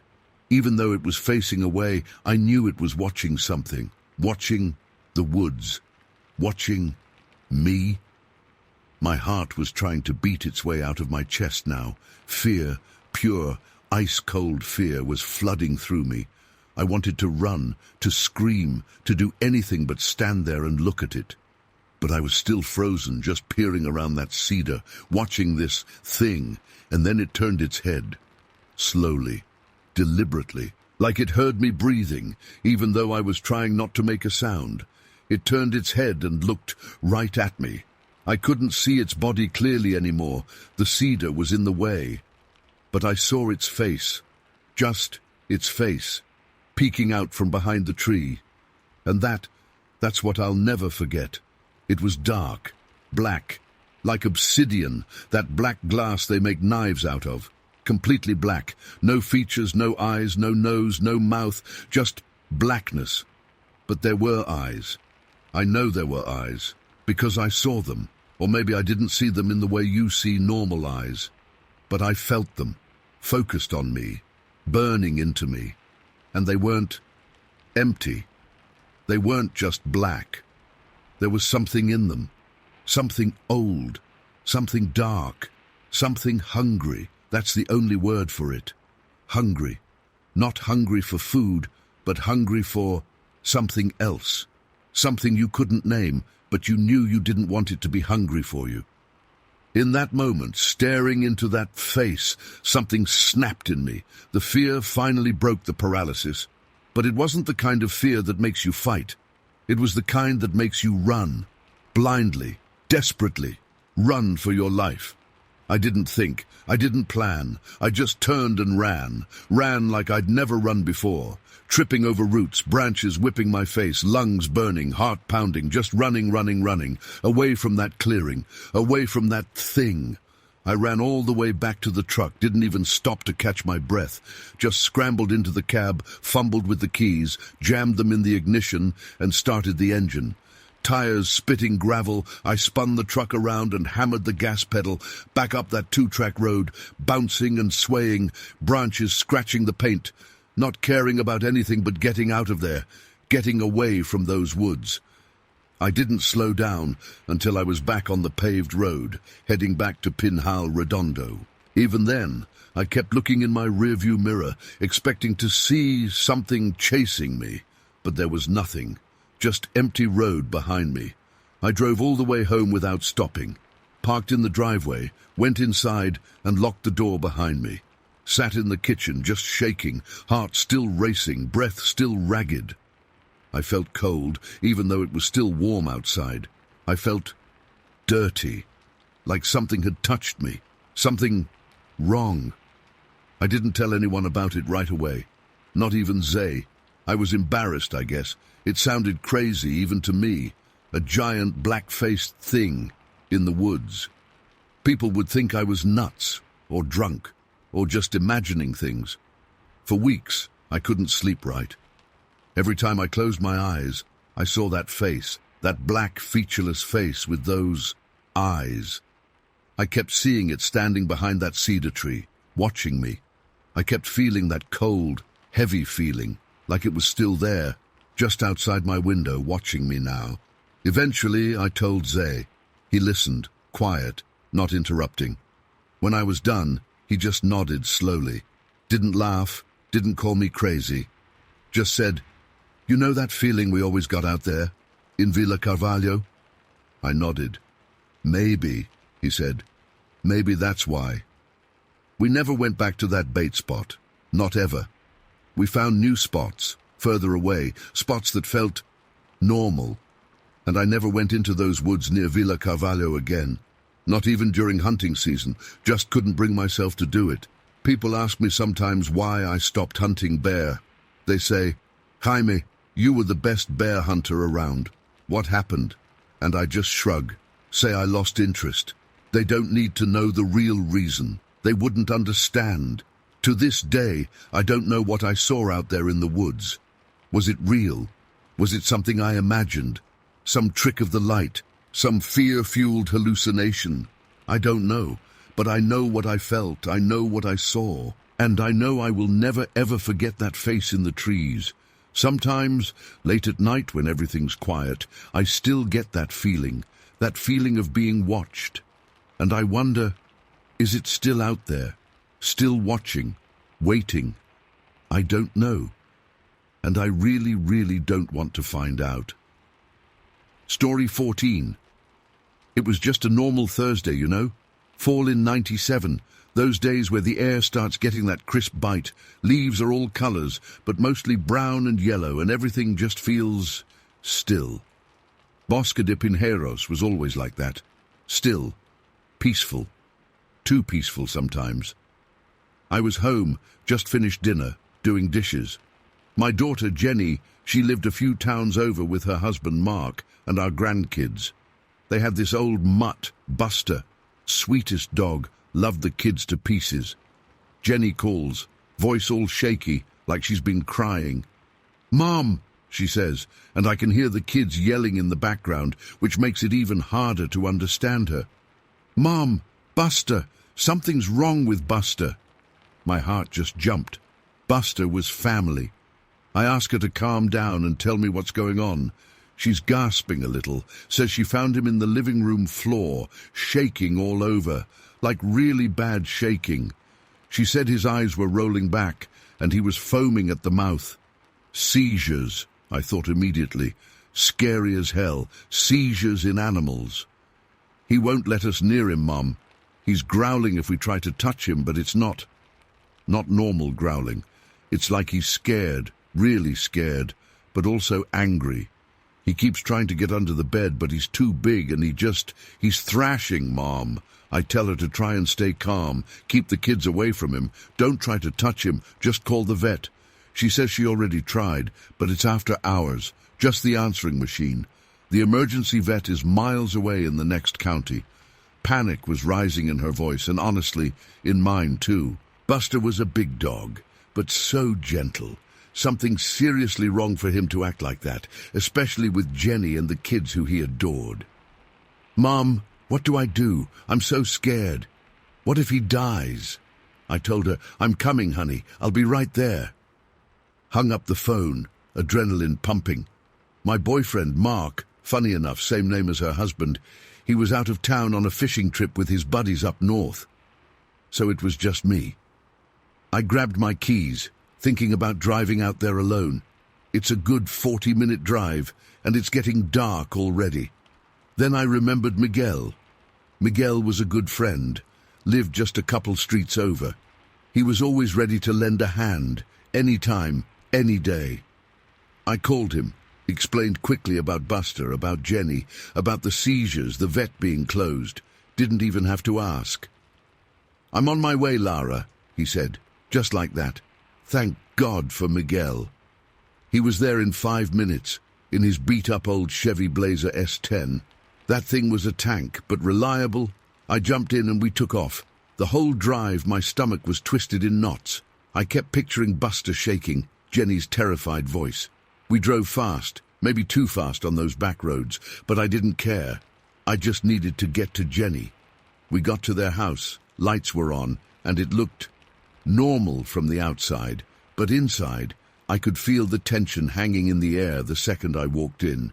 The kids were quiet for once, huddled on the couch, eyes wide, staring down the hallway towards the bedrooms. Jenny met me at the door, face pale, eyes red and puffy. Mom, thank God you're here. She hugged me tight, almost squeezing the air out of me. Where is he? I asked, pulling away. Bedroom. He calmed down a little while ago, just laying there now, panting. But he won't come out, and he still growls if you get close. We went down the hall, Miguel right behind me. The bedroom door was slightly ajar. We pushed it open slowly. The room was dim, just a small bedside lamp was on. And there was Buster. He was lying on the floor by the bed, just like Jenny said, panting heavily. His breathing was raspy. He looked exhausted, completely drained. His eyes were open now, not rolling like Jenny described, but they were still strange, wider than usual, almost black and unfocused, like he was seeing something we weren't. He saw us, or maybe he just sensed us there, and he lifted his head, a low growl rumbling in his chest. But it wasn't aggressive growling, not like he was going to attack. It was defensive, fearful, like he was warning us to stay away, not for our safety, but for his. It was the weirdest thing. Miguel, being good with animals, spoke to him softly. Hey there, buddy. It's okay, boy. It's Miguel. It's Lara. We're not gonna hurt you. He crouched down slowly, keeping his distance. Buster just watched him, panting, still growling low, but less intense now. After a few minutes, he seemed to relax a little. The growling stopped completely. He just laid there, breathing heavily. We stayed with him for a while, just talking to him gently, making sure he was okay. He was weak, really weak, but the seizures seemed to have stopped. He even let Jenny pet him a little, cautiously. It was like he was coming back to himself, slowly. After about an hour, he seemed much better, still tired and shaky, but alert and responsive. We figured whatever it was, it had passed. Maybe he ate something bad. Maybe it was just some weird dog thing. We decided to stay a bit longer just to be sure, but he seemed stable. Jenny was still shaken up, and the kids were still a bit freaked out, but relieved Buster was okay. Finally, around 11 p.m., we decided to head back. Jenny insisted we stay, but I knew she and Mark would be fine, and Buster seemed to be recovering. Besides, I had to get home. It had been a long, stressful night. Miguel and I said goodbye, promised to check in the next day, and walk back to his blazer. The air had gotten even colder. The kind of cold that seeps into your bones. The sky was dark, no moon tonight, just a million stars sharp and clear above. Bosque de Pinheiros, even on a normal night, was dark outside town, surrounded by woods. But tonight it felt deeper, darker, quiet, but not peaceful quiet. More like holding its breath, quiet. We got in the blazer. Miguel started her up, the engine rumbling loudly in the silence. As we pulled out of Jenny's driveway, he turned on the headlights. We drove down their street, turned onto Beach Street back, heading towards Lake Hughes Road and then Deckerville Road to get back to my place. Beach Street back was mostly houses, scattered here and there. Then it thinned out as we approached Lake Hughes Road. Lake Hughes Road was more wooded, houses further apart, darker, even with streetlights. We turned onto it, driving slow, both of us tired, just wanting to get home. The headlights cut through the darkness, lighting up the road ahead, the trees on either side blurring past in the periphery. We turned onto Deckerville Road. This was the really back way, less traveled, even darker, completely surrounded by woods. My house was just a mile or two down Deckerville Road, and then a right onto my street. Usually, I liked driving this way home. It was peaceful, away from the main roads, but tonight it felt different, eerie. The silence of the woods felt heavy, oppressive. Miguel was quiet, just driving, concentrating on the dark road. Suddenly, just as we rounded a bend, his body went stiff. He slammed on the brakes, hard. The blazer screeched, tires skidding on the asphalt, the sudden stop throwing me forward against my seatbelt. My heart leaped into my throat. "What the hell?" I gasped, turning to him. He didn't say anything, just stared straight ahead, eyes wide, fixed on something in the beam of the headlights. I followed his gaze. At first, I didn't see anything. Just the road ahead, lit up white by the bright beams, the dark wall of trees on either side. Then I saw it. In the middle of the road, illuminated by the headlights, was a figure. Tall, much taller than a person. It was dark, darker than the surrounding trees, almost like a shadow made solid. It was standing upright on two legs, but it wasn't shaped like a man. It was bulky, massive, like it was all muscle and bone, covered in something dark, maybe fur, maybe skin. I couldn't tell in the headlights. It was just standing there in the middle of the road, frozen. Then it turned its head slowly and looked directly at us, and I saw its eyes. They weren't normal eyes. They were glowing. Not like animal eyes reflecting light, but glowing from within. A faint, reddish glow, deep and unsettling. They were big, too big for a normal animal. And they were intelligent. That was the most terrifying part. There was something in those eyes, something aware, something wrong, something not human, not animal, just other. Time seemed to stop. We were frozen in the car, staring at this thing in the middle of the road. It just stared back at us, those glowing red eyes burning into us. Then, in one swift movement, it turned and bolted. It didn't run like a person or a dog or anything I'd ever seen. It was fast, unbelievably fast. It moved with a fluid, powerful stride, disappearing into the trees on the side of the road in what felt like a heartbeat. Just gone. Vanished into the darkness of the woods. The silence rushed back in, deafening after the screech of the brakes and the rumble of the engine. The headlights still shone on the empty road. The trees stood silent, still, hiding whatever had just been standing in front of us. A wave of cold washed over me, colder than the night air. It was fear. Pure primal fear, gripping me, paralyzing me. I could feel my heart pounding in my chest, my breath caught in my throat. I looked at Miguel. He was pale, white as a sheet, his hands gripping the steering wheel so tight his knuckles were bone white. He was staring straight ahead, still frozen, eyes wide and unblinking. Did you see that?" I whispered, my voice trembling. He nodded slowly, still staring. "Yeah," he breathed out finally, his voice hoarse. "Yeah, I saw it." Neither of us spoke for a long moment.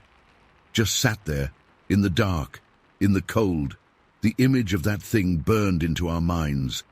The glowing eyes, the massive dark shape, the unnatural speed. Finally, Miguel shook his head like he was trying to clear it. What the hell was that?" he muttered, more to himself than to me. I don't know," I whispered back. "I have no idea." He slowly put the car in reverse, his hands still shaking.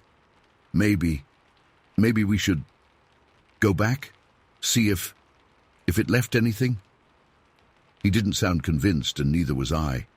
But the thought of just driving on, of pretending we hadn't seen what we'd seen, felt impossible. He backed up slowly, scanning the side of the road with the headlights. We went back to the bend in the road, where we'd seen it. He stopped the car, put it in park, but left the engine running, the headlights still blasting into the darkness. We both stared out into the trees. Nothing, just trees. Dark, silent, indifferent. The woods seemed to have swallowed it whole. There wasn't a sound, no rustling leaves, no snapping twigs, nothing to indicate that something huge and dark had just vanished into them. Miguel slowly got out of the car. Hesitantly, I opened my door too, the cold night air hitting me like a slap in the face. We stood by the car, peering into the woods. The ground was hard, frozen in places. If something that big had run into the woods, it should have left some trace, broken branches, footprints in the soft ground, something. But there was nothing, nothing at all. It was like it had never been there, like we'd both imagined it, but we both saw it. We both felt the bone-deep fear it radiated. We both knew it was real. We walked to the edge of the road, Miguel shining his flashlight into the trees, but it was useless. The woods were dense, impenetrable in the dark. Whatever it was gone. Completely. We stood there for what felt like forever, searching, looking, hoping to find some kind of explanation, some rationalization for what we had seen. But there was nothing. Just the cold, dark woods and the lingering chill of fear in the air. Finally, Miguel sighed, a long, shuddering breath. "Come on," he said quietly. Let's just go home." I didn't argue. There was nothing else to do. We got back in the car, Miguel put it in drive, and we drove the rest of the way to my house in silence. The whole time I kept looking in the rearview mirror, half expecting to see those glowing red eyes staring back at us from the darkness. But there was nothing. Just the empty road behind us. He dropped me off at my house. We just looked at each other for a moment, the unspoken question hanging between us. What was that thing? What did we see? And what the hell just happened? I'll call you tomorrow," he said finally, his voice still shaky. "Yeah," I managed to say. "Yeah, call me." I got out of the car and hurried into my house, locking the door behind me, feeling safer inside, even though I knew, logically, a locked door wouldn't stop that. I went straight to the bedroom, still shaking, and just sat on the edge of the bed, staring out the window into my own backyard, which backed onto more woods. Not as deep as Deckerville Road, but still woods. Every shadow seemed to move. Every rustle of leaves sounded like footsteps. I couldn't shake the image of those eyes, those red, glowing, intelligent, terrifying eyes.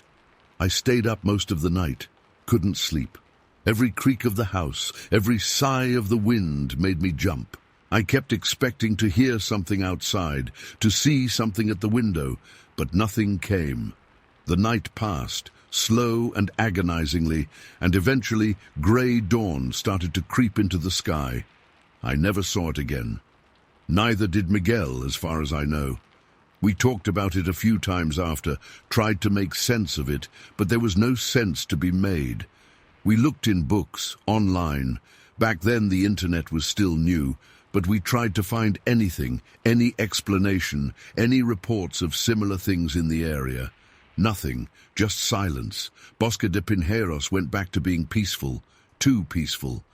But for me, it was never quite the same again.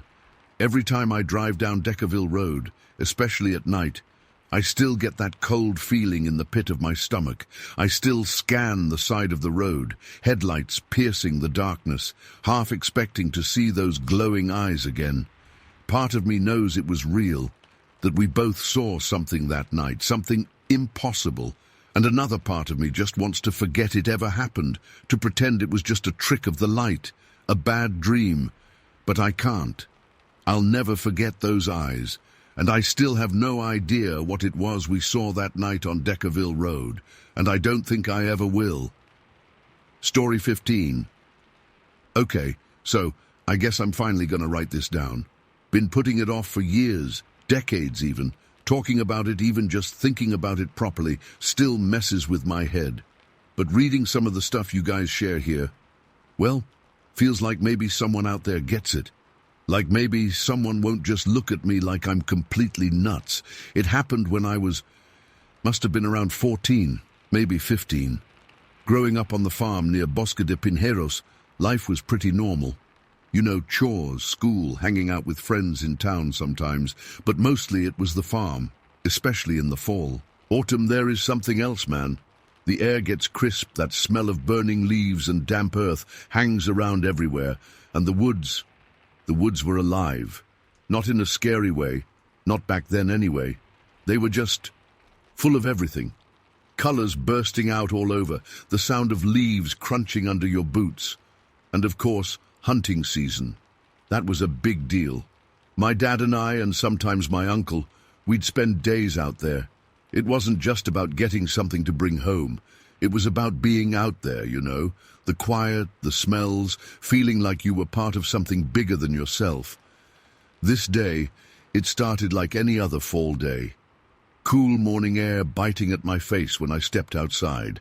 Sun was just starting to peek over the trees, long shadows stretching across the fields.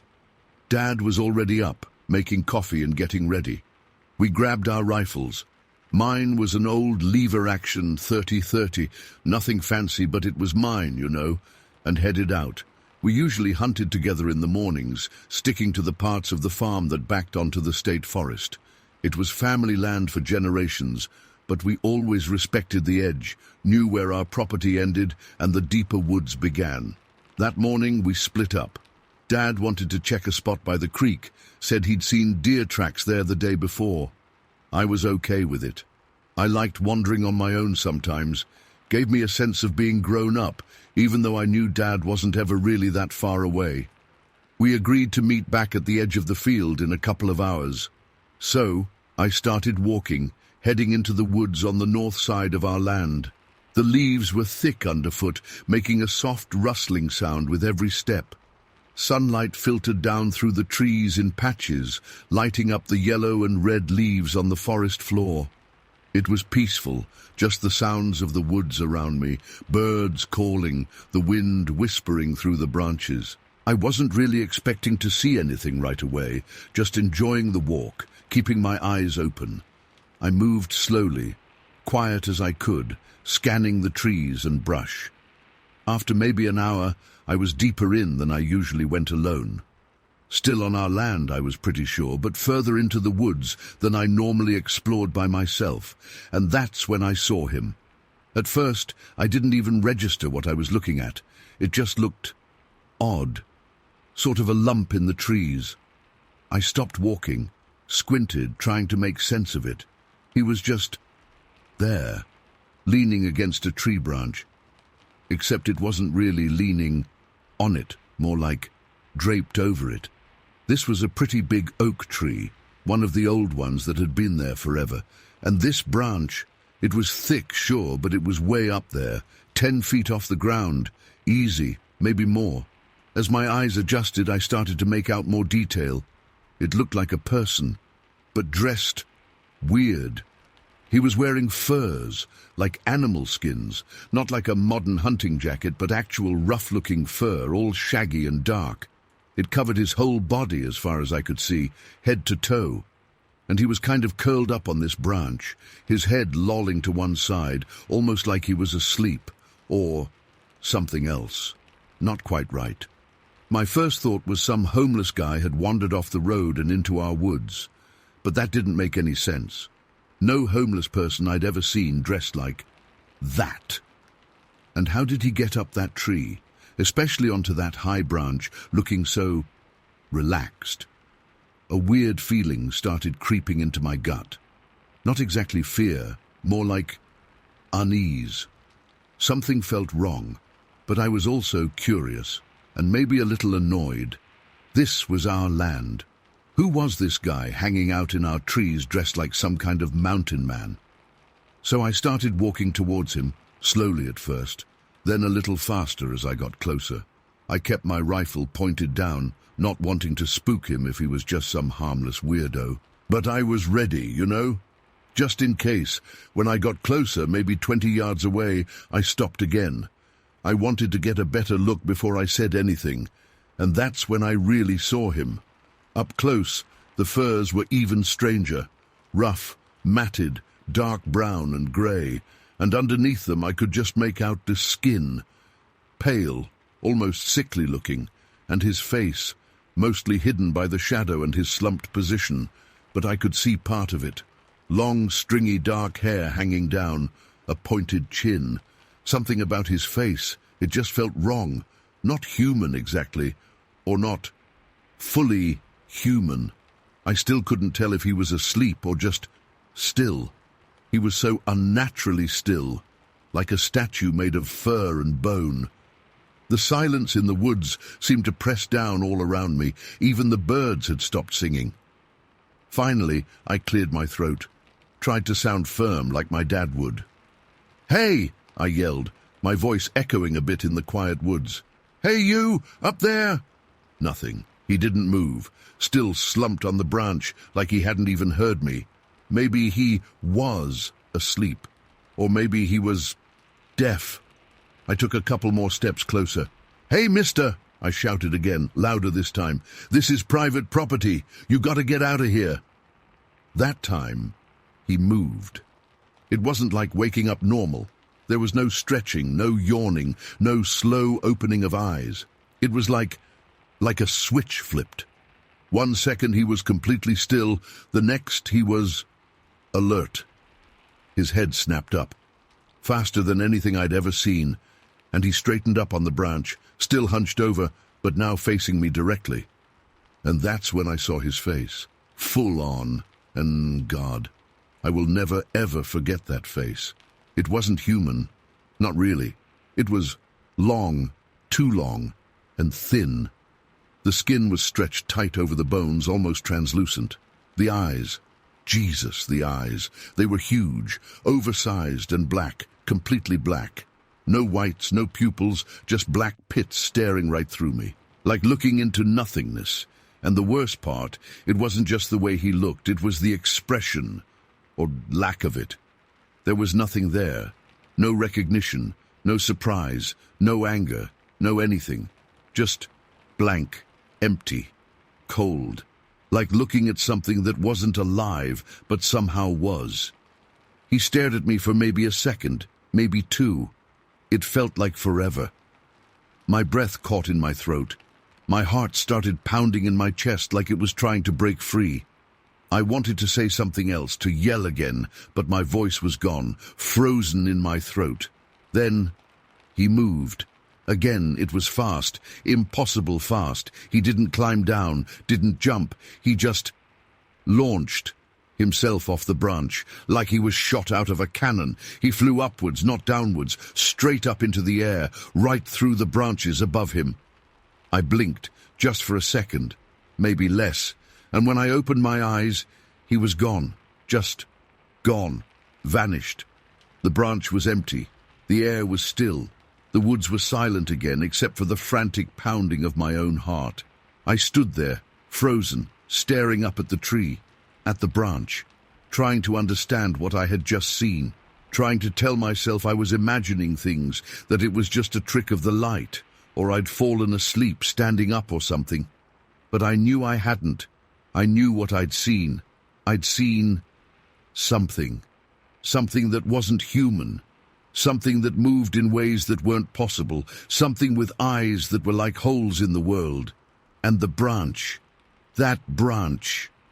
My eyes snapped back down to the tree trunk. I looked up again at the branch.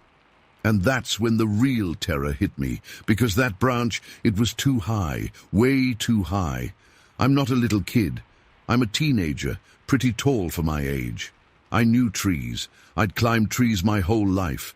And there was no way, no freaking way, in hell or anywhere else, that a normal person, wearing furs or naked or dressed in anything, could have climbed up to that branch. Not without a ladder, not without climbing gear, and definitely not without making a whole lot of noise. And he hadn't climbed. I hadn't heard a thing before I saw him. He was just there, draped on that impossible branch, and then he'd jumped upwards, through solid branches, and disappeared. Panic flooded me. Real, gut-wrenching, bone-chilling panic. My legs turned to jelly. My hands started shaking so bad I almost dropped my rifle. Everything in my brain just screamed at me to get out, to run, to get as far away from that place, from that tree, from whatever the hell I had just seen, as humanly possible. And that's what I did. I turned and ran. I didn't even think about being quiet anymore. I just bolted, crashing through the underbrush, tripping over roots and fallen logs. I ran and ran and ran. I didn't stop running until I burst out of the woods and into the open field. And then I kept running. All the way back to the farmhouse, I stumbled through the back door, breathless, shaking, my face covered in scratches and dirt. Dad was inside, cleaning his rifle, whistling to himself. Normal. Everything inside the house was normal. But I was a mess. He looked up, saw me, and his whistling stopped. "Miguel? What in God's name?" I couldn't even speak at first, just stood there, gasping for air, trying to get the words out. Finally, I managed to stammer, "Woods, tree, man." It was all jumbled, nonsense. Dad frowned, put his rifle down. "Woods? What happened in the woods? Did you get hurt? Did you see a deer?" I shook my head, still trying to catch my breath. Then it all just spilled out. The furs, the branch, the face, the eyes, the way he moved, the impossible height, the disappearing. I told him everything, just as I'd seen it, as fast as I could talk, my voice cracking, my hands still shaking. Dad listened. He didn't interrupt, didn't make any jokes, didn't tell me to calm down. He just listened, his face getting graver and graver as I talked. When I finally finished, breathless and almost in tears, he just looked at me for a long, long time. Then he said, very quietly, "Show me."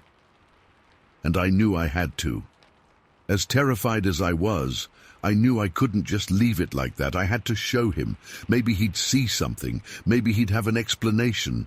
Maybe it was just some trick of the light, and when we went back there, it would all be normal.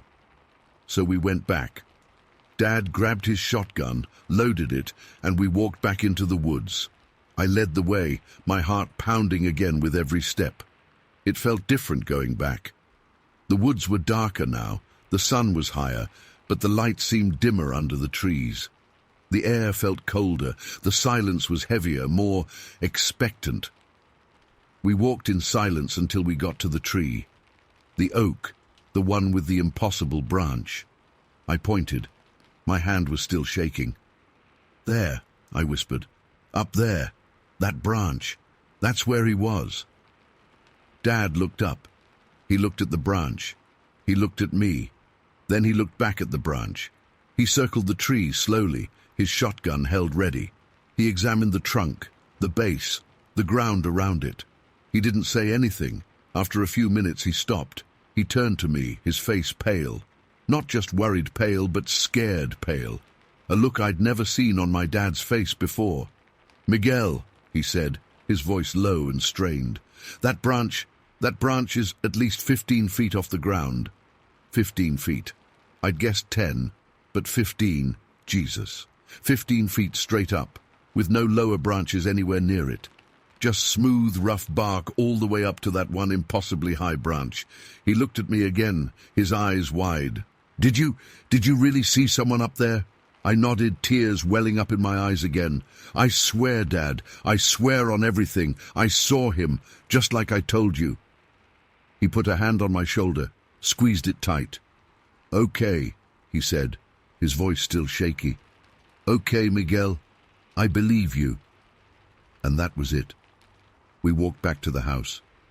We didn't talk about it much after that day. Dad never said he knew what it was. He didn't try to explain it away. He just believed me. And that was enough, I guess, but also not enough.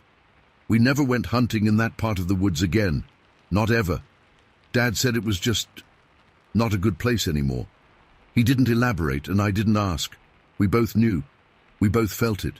Something was different there, something wrong. I still go back to the farm sometimes to visit Mom and Dad. They still live there. But I never go into those woods. Not anymore. Not even during the day. I can't. Just the thought of it. It still makes my skin crawl, and I still see that face sometimes in my dreams. Those black eyes staring at me, empty and cold. The fur, the branch, the impossible jump. It's all still there, burned into my memory. I've tried to figure it out, tried to make sense of it over the years. Read books, watched documentaries, looked online for stories like mine. Never found anything that quite fit. Nothing that explained him or it. Whatever it was. Maybe it was just my imagination gone wild. Maybe it was some kind of hallucination brought on by I don't know what. Maybe it was something else. Something real. Something out there in the woods that we just don't understand. And honestly, I think I'm better off not knowing. Some things, some fears, are better left buried. But tonight, for some reason, I felt like I needed to get it out. To tell someone, anyone. To know that maybe, just maybe, someone else out there has seen something. Something like that. Something that can't be explained. Something that just is. And that's all I got. I don't know what it was. I don't know why it happened. I just know I saw it. I know it was real. And I know I'll never forget it. Ever.